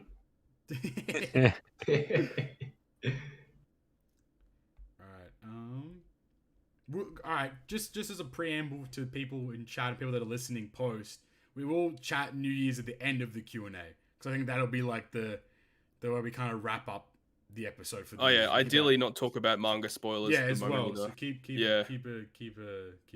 low ski on that one. Vince M. Zamora, they ask, was wondering if you guys are open to receive fan art. I don't know what kind of fan art would even be submitted, and I'm also hoping to not see fan art of any granny gum jobs. Pause. Oh, jeez. Hey, yo. There has to be some people in the GP community who can do good art. I mean, by all means. Like, that could be cool to have, like, literally, like, on the video. Yeah, like, exactly. You can put like, fan art on the video or whatever. Tag us on Twitter if you have things you want to send us, as long as it's not freaking granny gum jobs. I mean, if somebody talented want to draw that, by all means, I'll see it. But like, we gotta get the gums emote. Yeah, where are the gums? Hold on, that's a good idea. That's a yikes. And then the final big question before our homie, before our New Year's chat. Obviously, you have to end the year on a Cody in Canada question, right? You can't. Oh, of course. Here we go. CS wins, aka Cody in Canada. Peanut butter burger boy. Peanut butter burger, aka married peanut butter burger boy, aka his wife probably likes peanut butter too. He goes, hey guys, as always, love the content. I apologize for missing out on questions for the last episode. Since I'm sure you will cover everything imaginable during the ep, I'll stick to some off-topic questions. Firstly, I'd like to know personally, what were your highlights of this year for each of you? I know you've all had some big life moments and would like you to pat yourselves on the back a little. What do you guys think? What are your big life moments for this year? Finish university. I'm actually graduating next week on the 15th. It's my graduation. Go. So yeah, that's going to be big. So yeah, that's probably one of the biggest things for me this year. Yep. And 70k subs, my guy. Come on. Yeah, that was recently hit 70k subs too. That's nothing to say. Yeah, recently. Yeah, appreciate that, guys. Flame? For me, it was graduating college, landing a full-time job, and quitting gacha games. This guy, he did it. He did it. That's a W. I made it. You got out. Night. For me, I guess it would be just moving out of my parents' house and having my own place. That's always nice. There you go. Nice. We're gonna have to see you up with that GGP income to get you a webcam. That's the next goal. Oh yeah. That first paycheck. That first paycheck that comes in from all the members is going straight to Nike and his setup. No, I'd probably echo the same sentiment of graduating. You know, like pulling up with 2 degrees is always kind of sick. Get a full-time job. You know, maintaining good good. I think obviously all the. Yeah, you've been hustling today. You've been hustling this year, man. Bro, we've been putting in the effort, man. You got to do something, right? But yeah, I think that it just in sense as well. Like I'm very proud of how much we've pushed GGP and how much we've progressed the content and how much we've just made. I think I personally that every episode just gets better and better. And I mean, as long as the quality of the news that comes out is interesting, then we're able to riff on it really hard. But even if there's nothing important there, I think we can just riff on whatever. And I think we're really good at just I think the chemistry between us has become a lot better, and I like that everything's just become a lot more a lot more interesting, a lot more enjoyable overall. Yep. Keeping with the tradition of New Year's, if you haven't already said, what are some of your resolutions you're planning on? Assuming you do the whole resolution thing. Are there any New Year's reses for any of you guys? No, I think resolutions are stupid because, like, literally, they're active for like 2 weeks and then you stop. So, not even bothering. Yeah, I feel that. Yep, I don't do them either. I kind of like write down a list of goals that I like. Yeah. I kind of like before the start of next year, I like write a list of goals. Like ideally, I'd want to complete all of these things. Whilst it never really is the case, like it's kind of instead of saying I'm gonna do one thing, I'm like I can do 100 things, but if I complete one of them, then like that's it. Yeah. So that's generally like my kind of flow of things. What about Knight? What are you? He's gonna say some crazy shit, I reckon. Yeah, I'm giving up donuts this year. Hey, yo! Hey. God damn! Dude, hey, hold on. Question: did you go back to that shop and buy that donut burger or whatever it was? Oh no! No. So I was planning to do it before the episode because we were gonna do it early, but then it was like closed the whole time. So I was like, damn. They're watching. It was legit closed like all day. That's for like Cody's shop. 4 fucking days. Cody in Canada owns the fucking shop that Knight's trying to buy from her. Unbelievable. Why? I thought you were on Team Cookie though. I am Team Cookie. That's why I'm giving up donuts. Oh, okay. Yeah, a little spicy. Hardcore Team Cookie now. Yeah, no more donuts. And now it's time for my traditional food questions. Gotta love these. Are there any big meals or dishes you look forward to? Specific to this time of year. I come from a very large family, so Christmas is usually the only time of each year where we all see each other. My aunt always makes a 40-pound turkey to be able to feed all of us, and that mix with ham and stuffing always just hits right. Any Christmas foods or festive foods you guys really like? I agree on the ham front. I love ham. Only in Christmas time. Ham's great. What? Yeah. Yeah, I don't know. Like we don't. At least we don't really have it any other time besides Christmas in my household. So like. Yeah, we always have a big thing for our Christmas. We have a pretty big family, so we always have a huge meal for Christmas, and it's like literally like every kind of meat. Like we have chicken, we'll have pork, we'll have beef, we'll have like everything. Like freaking, I love roast potatoes. Hell yeah, Schmeat, so good. And ham. Yeah. Wait, what? Hey yo, yeah, hold on. Flame and Night, where are you guys? What are your festive meals you guys enjoy around this time of the year? For my family, we usually we celebrate a lot more holidays than I would say most people do. Yeah. So we don't really have like Christmas meals. I usually just look forward to my grandma's spaghetti because for some reason I only like her sauce. Like whenever I have sauce from anywhere else, I just don't like it. That's crazy. It's like really weird. Hey, grandma, pulling up. Yeah, grandma's always pulling. Grandma got it going, and also Christmas is one of the very few times of the year that I turn to drunk vias. So. Be on the lookout. Oh shit! Let's go, dog. Night, where are you vibing? Where's your Christmas meals at? My Christmas meals are it's weird. It like changes a lot, but it's usually something like jerk. So we do a bunch of like jerk food, which is pretty good. Yeah, that sounds freaking awesome. Dope. Yeah. All right, and then Cody's hit us with some quick fire versus questions. Here we go. He's giving his answers, which we'll go through later. So I'm just gonna say this versus this. You have to just give me just bang. Tell me what it is. Bacon versus sausage. Bacon. All right, cool. Eggs versus pancakes. Eggs. Toast versus bagel. Toast. Bagel. Ooh, is it first one? I'm more toast. Everyone in chat play along too by you. Cream cheese versus jam. Cream cheese. Jam. Ooh. Noodles versus rice. Noodles. Ooh, rice. I'm a rice guy myself. Alright, so Cody said bacon for bacon versus sausage. He said eggs for eggs versus pancake. He said bagel for toast versus bagels. He said jam for cream cheese versus jam. And he said noodles for rice versus noodles. Damn, I almost matched all his answers. That's what I'm saying. Damn, everyone was like on the same page with the first three. Then as soon as the first two, bagels versus toast hit, it's over. Everyone's kind of everywhere. As always, gents, I can't thank you enough for the content you provide and wish yourselves and your families, friends, and loved ones the merriest of Christmases and the happiest of New Year's. Your boy, Cody. Thank you, Cody, as per usual. And I saw you became a member as well earlier on before, so we do appreciate that very, very much. But again, thank you for your questions, Cody. We always love to have them as our little cool down for the end of the always look forward to Cody's questions. My goal for 2022 is to get Cody on the show. That one day, I'm going to make it happen, honey. He deserves to be on the show at some point. That guy, and he can host it. I'm just going to sit back and let him run the show. You know, he can just ask us random ass questions. We'll just all answer them the whole time. All right, gents. Let's end the year by discussing New Year's for Treasure Cruise, give our predictions, and at the start of next year for our episode, we can have a discussion in terms of what we got right, what we got wrong, that kind of stuff. Right. Okay. So what do you guys vibe? Like, where are we at? Are we in the mindset that like there's gonna be a unit that's like better than Roger, or like is gonna completely surpass everything, or like what's the play here? And where are you guys' heads at in terms of like, is it a shoo-in? Or is it like, are we unsure? Or is there going to be a bait banner? Like, where are we at for New Year's now? Because it's very close at this point. Right, it is.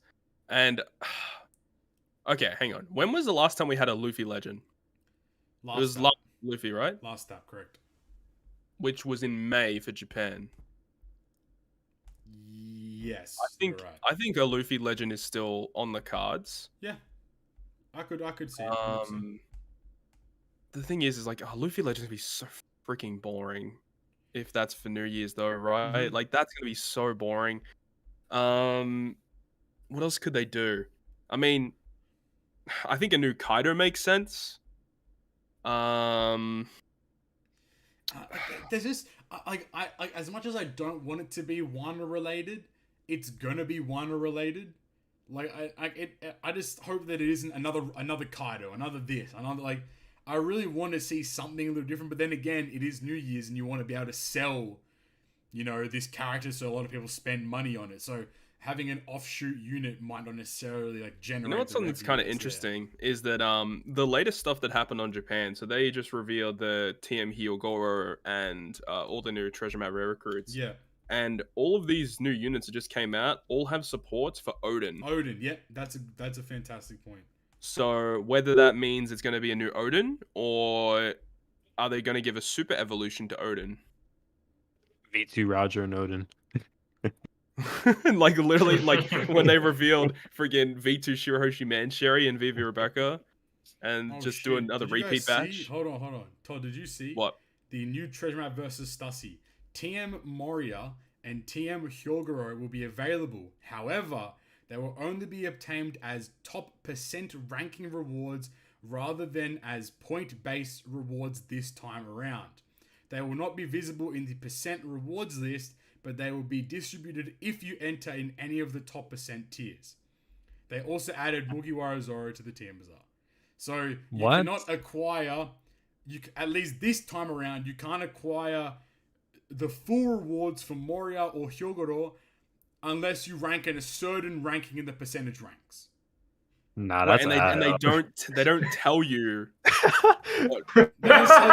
They don't tell you the percentage rank. It says they will not be visible in the percentage rewards list, but they will be distributed if you enter in any of the top % tiers. What the fuck does top percentage mean?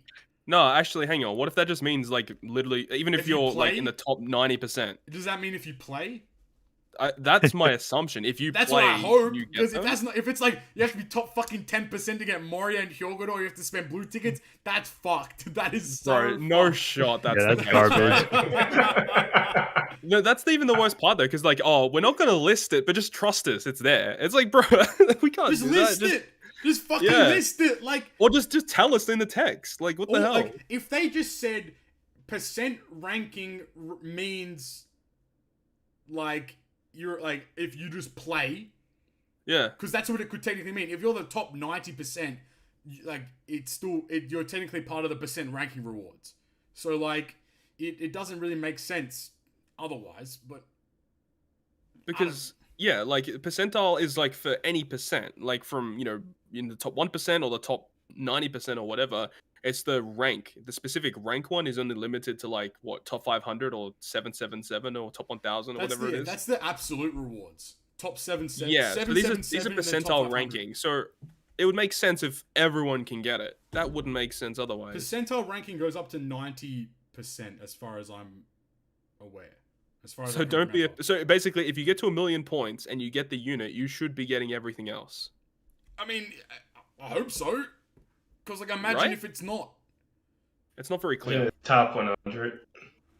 Bro, bro, fuck them. I don't care. You have to not play to get them. Top 10. I would much rather. I mean, like, look, at the end of the day, like, hopefully, like, when the 19th drops, like, everything just gets pushed onto, like, the race shop, or everything gets pushed into the TM store, or everything gets pushed into PvP. It's not like this progressive, like, update of content. But I just hope that, like, if that's the case, and it's like what Knight said, not necessarily top 100, but, like, top, like, 1,000 or whatever, hopefully you can just go to the fucking treasure bazaar and buy the shit. So, like, I don't know. I'm very concerned about that, because it's kind of silly. But, I don't know, man. Yeah, like, that's exactly right. Why didn't they put it at 1 million points, like, last time? They should, but I don't... I don't know. I don't know. What are you doing? I don't know. It's a very backwards. one step forward, 2 steps back. Or is it? Did they literally do all of these things just to ensure that people don't have these units for the event itself? Because that means that you're going to get them after the event concludes. Yep. 100% right. Weird. Because if they put it as point rewards, it means that you would have the unit to play in the event. Yeah. I think you're 100% correct in that. Whereas, obviously, if it's in percent rewards, which I'm going to give them the benefit of the doubt and say, as long as you play the game and you rank in, I'm going to say the top 80. What's the threshold? Is it top 80 or top 70 to like get downgraded? I think it's top. I think currently it's 90. They changed it. Oh, there you go. Well, like, I'm going to give them the benefit of the doubt and say, if you rank in the top 90%, you'll get the units, but it'll be after TM is done. I think that you're right in the sense that they don't want to distribute them now because the people will have them for the current content, I suppose, which doesn't really. What's the big deal about that? Like, what? Like, who cares? Like, why is it such a big deal about not having the units now? Like, of course, on the final ep of the year, there would be something to complain about. Oh wait, I think okay. So that would make sense in a way, because that means that we will receive them after we have finished the treasure map, and by the time the treasure map has concluded, the merge sync thing would have already happened because it'd be post December 19th, right? Yep. So I assume after December 19th, when the maintenance happens, they're going to data push all the icons for Hyogoro, Moria, and then we'll get the rewards after the fact, is what I'm assuming. Yeah, I think that makes sense. Yeah. I don't know. That's just cringe. It's kind of cringe. I don't know why. Maybe they didn't have time to translate it or something. Bro, call me up. Bro, hit me up, man. Bro, I got my degree. Come on, bro, hit me up. I'm everywhere. Nah, I don't know. Like, it's a little, I don't know. It's a little upsetting, but it is what it is. Anyway, New Year's. I mean, is there anything that you guys think is going to be the unit? Are you kind of set on a Luffy unit of some sort? Do you think it's going to be something different? Well, I wanted to comment on what we were talking about before, but we got off topic. So if I remember correctly, the merge is next week, right? Yeah, the 19th. Yeah. So if I had to guess, I would assume that they're going to show something, and that's definitely going to be the bait banner for global, because we would all assume that New Year's is also going to come to global as well. Yeah. So I would say either like some type of banner that like has, a bunch of the new characters coming out that looks super enticing with good steps. Yeah.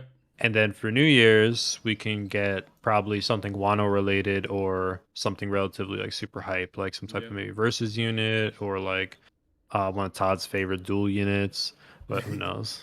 I think that you're right in the sense that I think that there will be I think that because isn't December 19th is also the time where like all the units that were missing, or at least a bunch of the units that were missing, like legends and stuff, are releasing, right?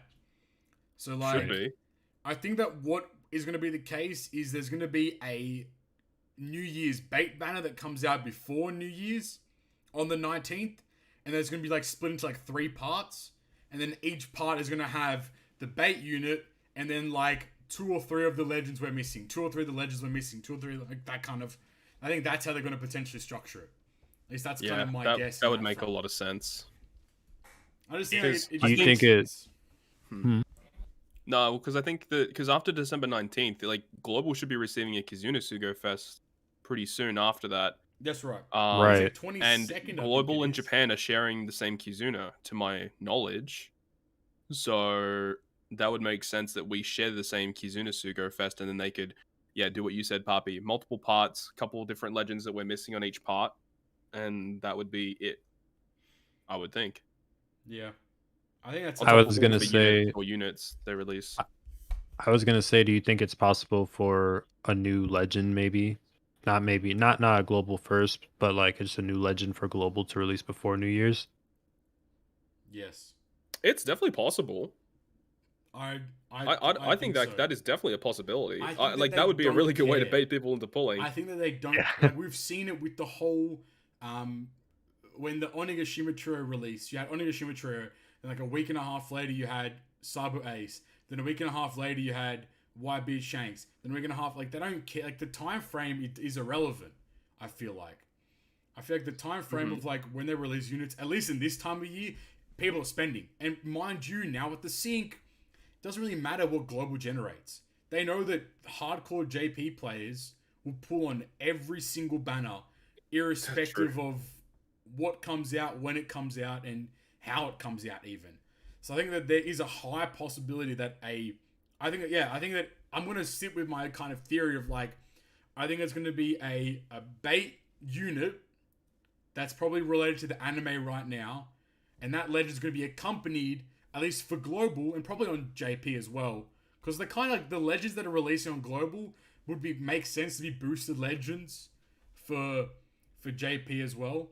So I think that you would have the legend. I think Cody just said in chat legend X-Straight. So let's say legend X-Straight, right, is the bait. You have X-Straight Superclass. That'd be nice. And then you have X-Straight Part 1 with some legends, X-Straight Part 2 with some missing legends, X-Straight Part 3 with some missing legends. And then that covers December 19's missing legends overall. That would kind of be where I kind of sit in that front. Yeah. I think that's pretty valid. I'd love an X-Drake legend. I mean, we have his ship in the game, so I'd be okay with Drake legend for sure. That'd be hype. How do you guys feel about a Christmas-themed legend? Do you think that we're going to get a Christmas-themed legend this year or no? Well, if they're going to do it, they would probably have to do it straight after the... It'd be like the 19th. The maintenance. Then the 25th, and like the 28th, you would have New Year's legend. Probably would be where the lineup would be. I mean, if they're going to do a Christmas legend, there wouldn't be any other legend like after the maintenance. It's like just Christmas legend and then New Year's. That'd be it. So you'd say like the bait unit would be the Christmas legend unit, for example. Yeah, I don't think that was like a bait unit. That is two separate banner legend new debuts before New Year's. I think that's a little crazy, especially in like 1 week. I don't know about that. We've seen some crazy shit with Trader Cruise this I year. mean, literally May in this year was nuts. But like then again, what if they just don't do a Christmas unit? What if they just like 6+ Chopper? I'm down. That could be the Chopper's super evolution for the Kizuna. Chopper's sick. Chopper's a sick legend, so I'm down for a 6+ of him. That'd be pretty cool. I'd be down for that. I totally agree. Just make all of his utility 6 turns instead. Yep, that's sick. Make him 7. 7 turns. Fuck it, why not? Yeah, fuck it. Fuck it, 10. Let's go. Fuck it, 25. Remove everything. Just send him. Let's go. Up V2 Monster Chopper Christmas edition. Yo, let's go. Chopper that can evolve in 7 different ways. You get to pick what you want to use. I mean, they got to do a Chopper legend like that at some point, right? Yeah, 100%. There you can change forms. I mean, it'd be a pain in the ass to program. If else. Just takes 20 minutes to load up the unit every time you want to use them or something. Oh no. I don't know. I'm very like I see a lot of things in chat, but I don't really read them out because they're potentially spoilery. But like, I don't know. Like it's, I could see like. I mean, go. Nah, like they could go into spoiler territory. I mean, they've done it before. Yeah, I agree. Dragon 100%. Kaido was shown in the Treasure Cruise, like before Way he was before. revealed in the anime. Yeah, exactly right. Yeah, Sober Mask was as well. Yep. Snake Man. Like, yeah, well, I mean, you're not wrong, and I think I'm still pretty beset on New Year's being a Psy Free Spirit Superclass Luffy. I don't know why that's just been the thing that I've been that would going be for. so crazy. But I think it makes sense. Roger's Psy Free Spirit. Psy Free Spirit. Yamato 6+, Psy Free Spirit. Odin's a Free Spirit. Like, and plus like all the Odin support. I mean, maybe get another Odin. Maybe we do get an Odin versus Kaido. That would be pretty hype. I'd be totally down for that. Or maybe even as the Annie, like not the Annie, but as New Year's. Odin versus Kaido could definitely work. Well, all this TM batch was Odin flashback, Yogor, and Treasure units. Right. So what if bait is Odin Kaido as like a versus unit? Jeez, that is some bait. Holy shit. And then New Year's just some jabroni ass Luffy. New Year's Christmas Luffy. They're gonna pull a Shanks crew where Shanks crew's actually better than the than the super types. Bro, remember when that happened? They're gonna do that though. No, Poppy. We have to get Whitebeard versus Roger. Oh shit. Fuck me. You're right. Yeah, you gotta listen to the community. You're right. Hey, bro, they didn't even win the most anticipated, so I don't know what you're talking about. True. Actual facts. I think. What did win the most anticipated? Treasure Map revamp. So we got to get Jozu. Where is Let's go. Where is? Yes, sir. Where is Legend Jozu? Where is he?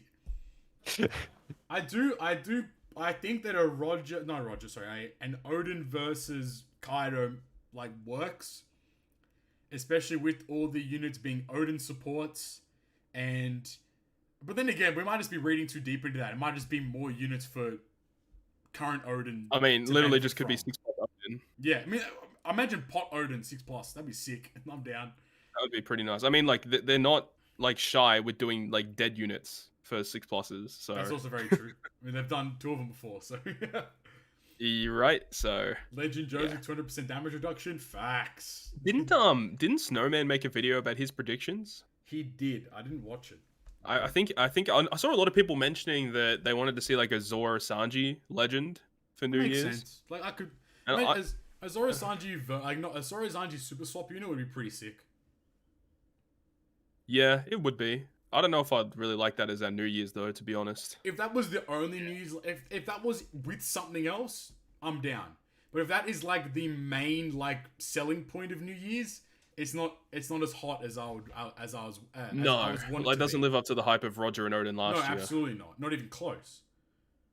And we don't even have advertisement yet. Where's the advertisement spoilers for the New Year's the advertisement spoilers, bro.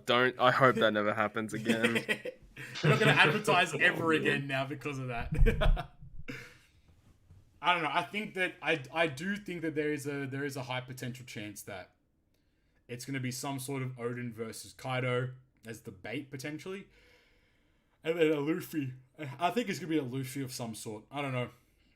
A lot of people still want to see the Scabbards legend. I see that Maniac says that. Yeah, a lot of people still want the Scabbards legend. Scabbards versus Kaido. We can have like.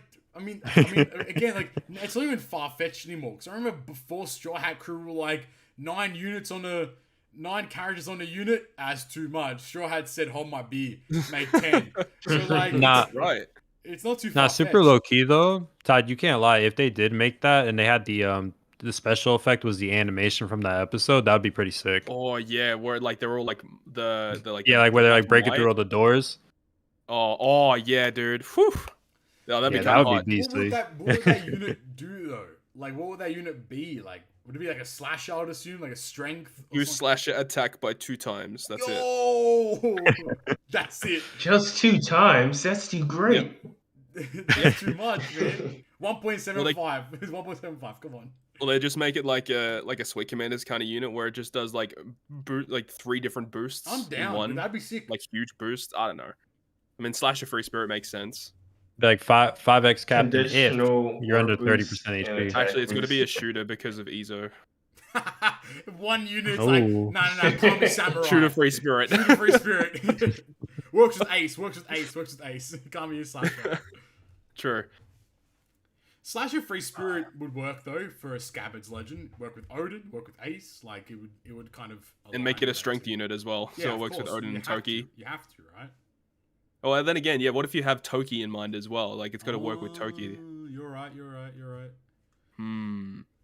Do you think we're gonna get? Because you know, Kizuna Sugo is like coming soon. Do you think there's gonna be a Kizuna Legend as well? Well, when was the last one? Gonna do. The last Kizuna Legend was Toki. Yep. So I think we're on Japan as well. Yeah, it was, wasn't it? We're due one soon. It's definitely possible. They did 2 treasure map ones in a row. Yeah, so I think we're due a Kizuna Legend soon. I think. Right, because this is also going to be a big event for the game, so that would make sense. Yeah. They can release Bon Clay. Didn't they? What happened? What happened to Bon Clay? That's a good point. Yeah. That's it. New Year's Bon Clay. You've heard it here first. New Year's Bon Clay. Yeah, GGP prediction is New Year's Legend Bon Clay. That's our prediction. Striker Superclass, Fighter Superclass. It's time. Do you think that the New Year's Legend will be Superclass or Super Type? Because if it's Superclass, the captain ability might be doo-doo. If they maintain the same pattern. I do think it'll be Superclass. Nah, it sucks. If it's going to be like doo-doo pattern, then I'm going to be upset. Like, I don't know. They could do it differently. Yeah. Because if they know it's the New Year's, they know it's a big event. Like, I feel like they should improve it. But then again, like, yeah, they'll improve it. Like, do you remember when Super Types were releasing? And initially, they were like one color 5 times. Yep. And then every other color was like 3.75. Yep. But then at some point they changed it to be like one color 4 times, all other colors are 4 times instead. Maybe they'll do that. I mean, I don't know. Like 4 times boost. It's or 4.25 instead. Yeah. Well, I would have to go up to judgment that there's probably going to be more than one New Year's Legend, right? Yeah, I think so. Just one solo legend, that would be pretty disappointing. I think it'll be 3. I think it'll be like if they do a bait unit, it might be 2 New Year's, 1 bait. But I think we'll get 3 legends total. I think in this period of time, from the 19th until the end of this year. I mean, do you think they would all be super class? Yes. 100%, I think. I think it makes sense for them to just bink out a bunch of superclass units now. Because they can do Slasher for Zoro. Like, you know, they can do, again, as much as a cringer, Fighter for like a Sanji unit. Or they could do like Luffy as a free spirit unit. And they could just keep filling the rest of the classes in too. If we're really thinking about it though, remember that this is likely going to be a Super Sugo unit, likely going to have last tap. That's also a good point. And if that's the case, I feel like the captains are going to be a lot better than what we would typically expect. You hope so. Are we like? Are we pretty beset on it being a? If it's a Super Sugo, it's gonna have a last step ability now. Is that kind of just like what our assumption is for the most part? I would guess so. Yeah, I think for sure, at least one or however many of the New Year's Legends are going to be Super Sugo Fest Legends. I think all of and them that would be mean Super that Sugo, 100%. Right. So that would mean that would be multiple parts, with the previous ones being split up on the other parts as well. Okay. Yeah. So then you would have to decide which new unit do you want to pull for. Do you want to then pull for maybe Yamato? Do you want to pull for Roger Odin? And so on, Onigashima trio.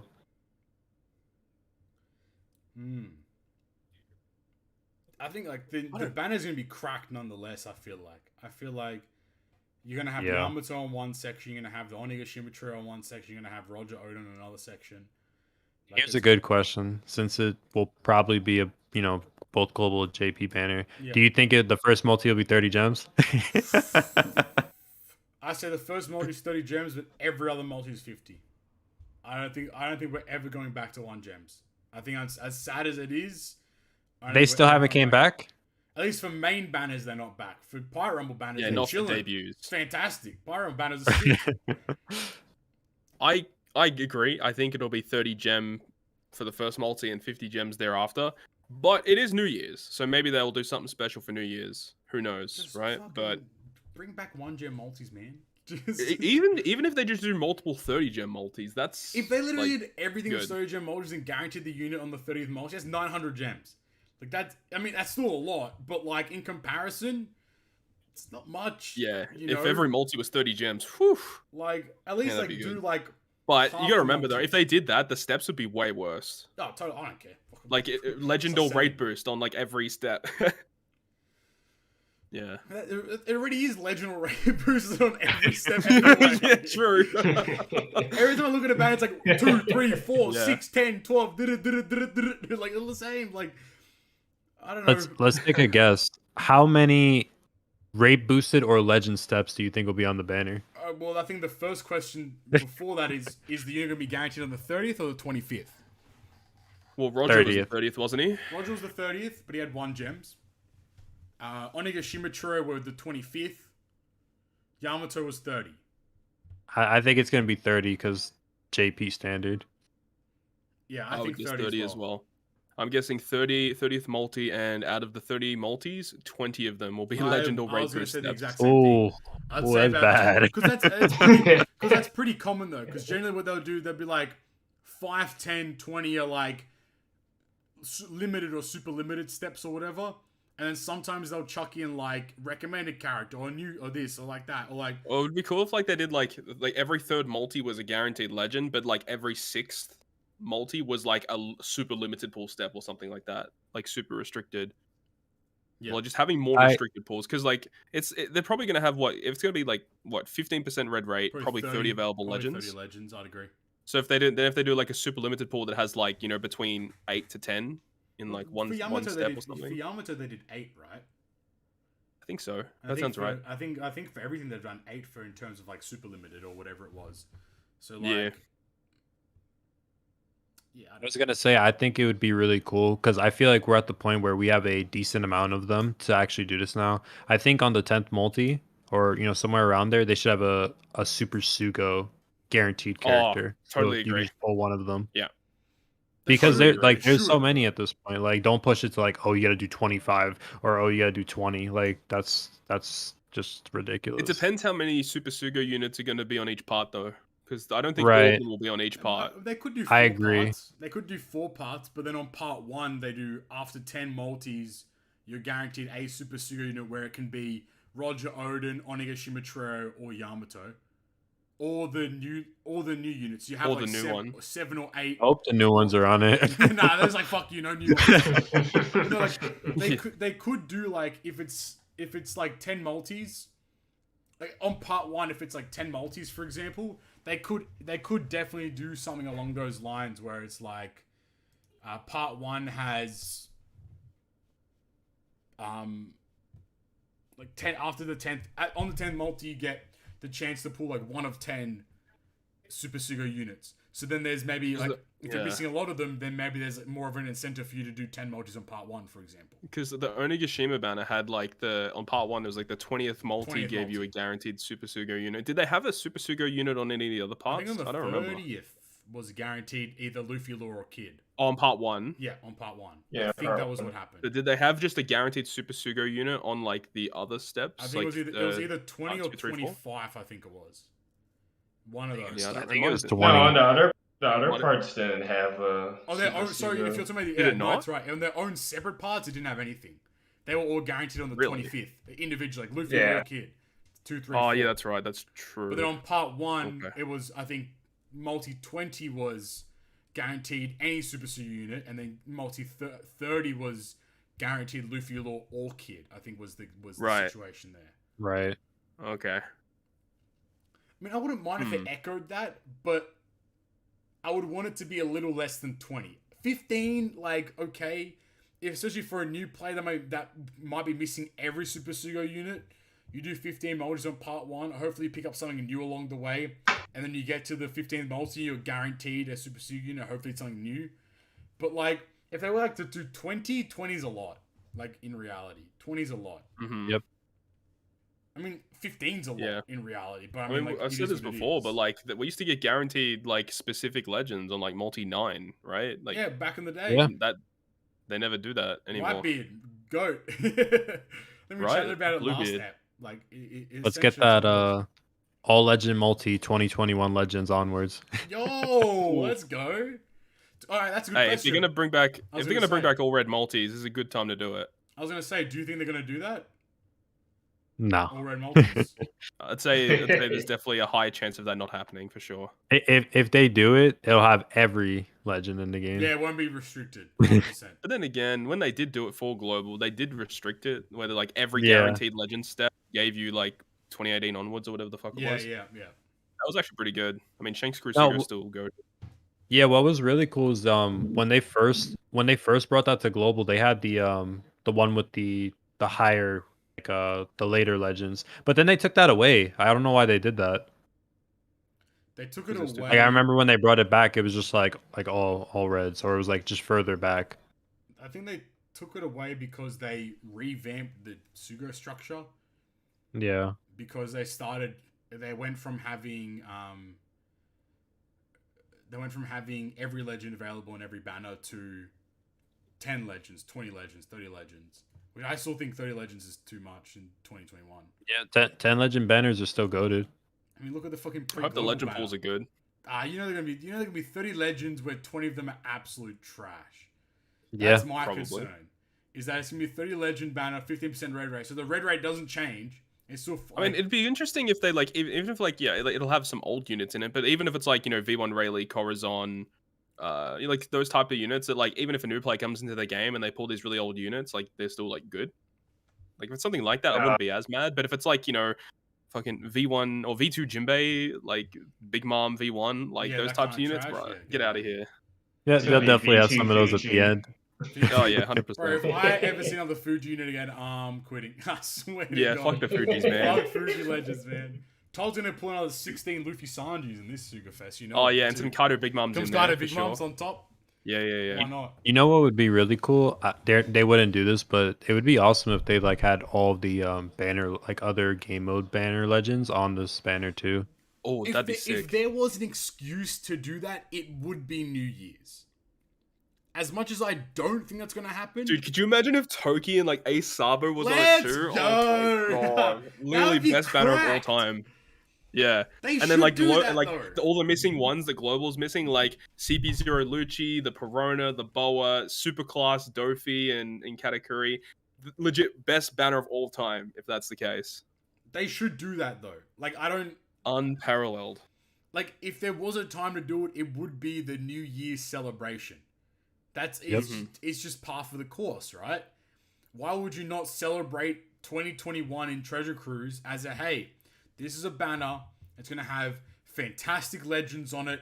Maybe the steps are mediocre, but I would take mediocre steps if I could pull TM legends, PvP legends, Kizuna legends all on one banner. Like I would probably take that kind of trade risk. Yeah. Like it just makes sense to do that. I mean, like. Then again, on the contrary, I'll put it out there. Would you guys want that banner where it has multiple of the has all the exclusive legends available on the New Year's banner, and it's a Super Suga Fest banner with mediocre steps, or would you want it to be fantastic steps but mediocre legends, obviously including Super Suga Fest legends and the new legends as well? Where are you guys' heads at in that realm? Personally, because I already have everything, that's pretty much. A good point. I would prefer the better steps, but I think for a majority of players, having everything available probably is a lot better for them. Yeah, I agree. Yeah. Either way,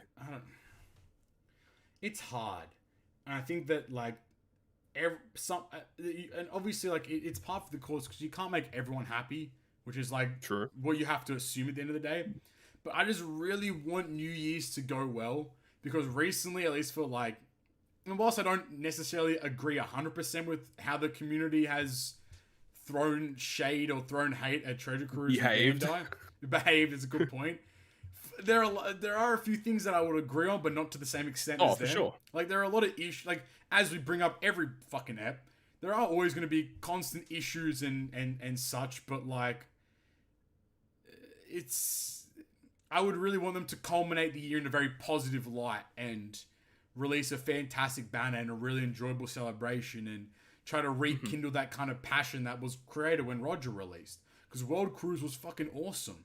Whilst in this, the funny part is about World Cruise is like, there was a TM, there was a fucking Blitz battle, there was point find, there was all the shit we complained about, right, during that World Cruise event, but everything just seemed fun because it culminated in like JP ranking and global ranking and like this whole like adventure and like that kind of stuff. So like, I would really like for it to, if possible, to rekindle that kind of passion and rekindle that kind of feeling so that we can get back to a point where globals, we can at least have something positive to talk about as in comparison to most years. I don't know. You got it. I just hope. I really hope. I hope it's just not like here's another Roger. Whilst that'd be cool, give me some hot shit. Like, give me something that hasn't happened before, you know? Give me some exciting legends. Give me some, I don't know, some really broken units. Like, you got to take a shot at like the king now. Like a Foxy legend, right? Yeah, I mean, I was so surprised of that Fox unit that released a Foxy unit. Like, that's a wild. Yeah, what is it? As free to play Rumble unit? Is that what it is? Free to play Rumble unit, yeah. Okay. So Global should be receiving that this month. Should be right, yeah. Should be. Dex debuffer, strength buffer. So it's a strength unit. More.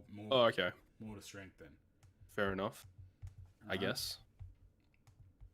Jeez, I don't know. All right, before we wrap it up? Do we want to kind of give our final predictions for New Year's before we end it up for this year?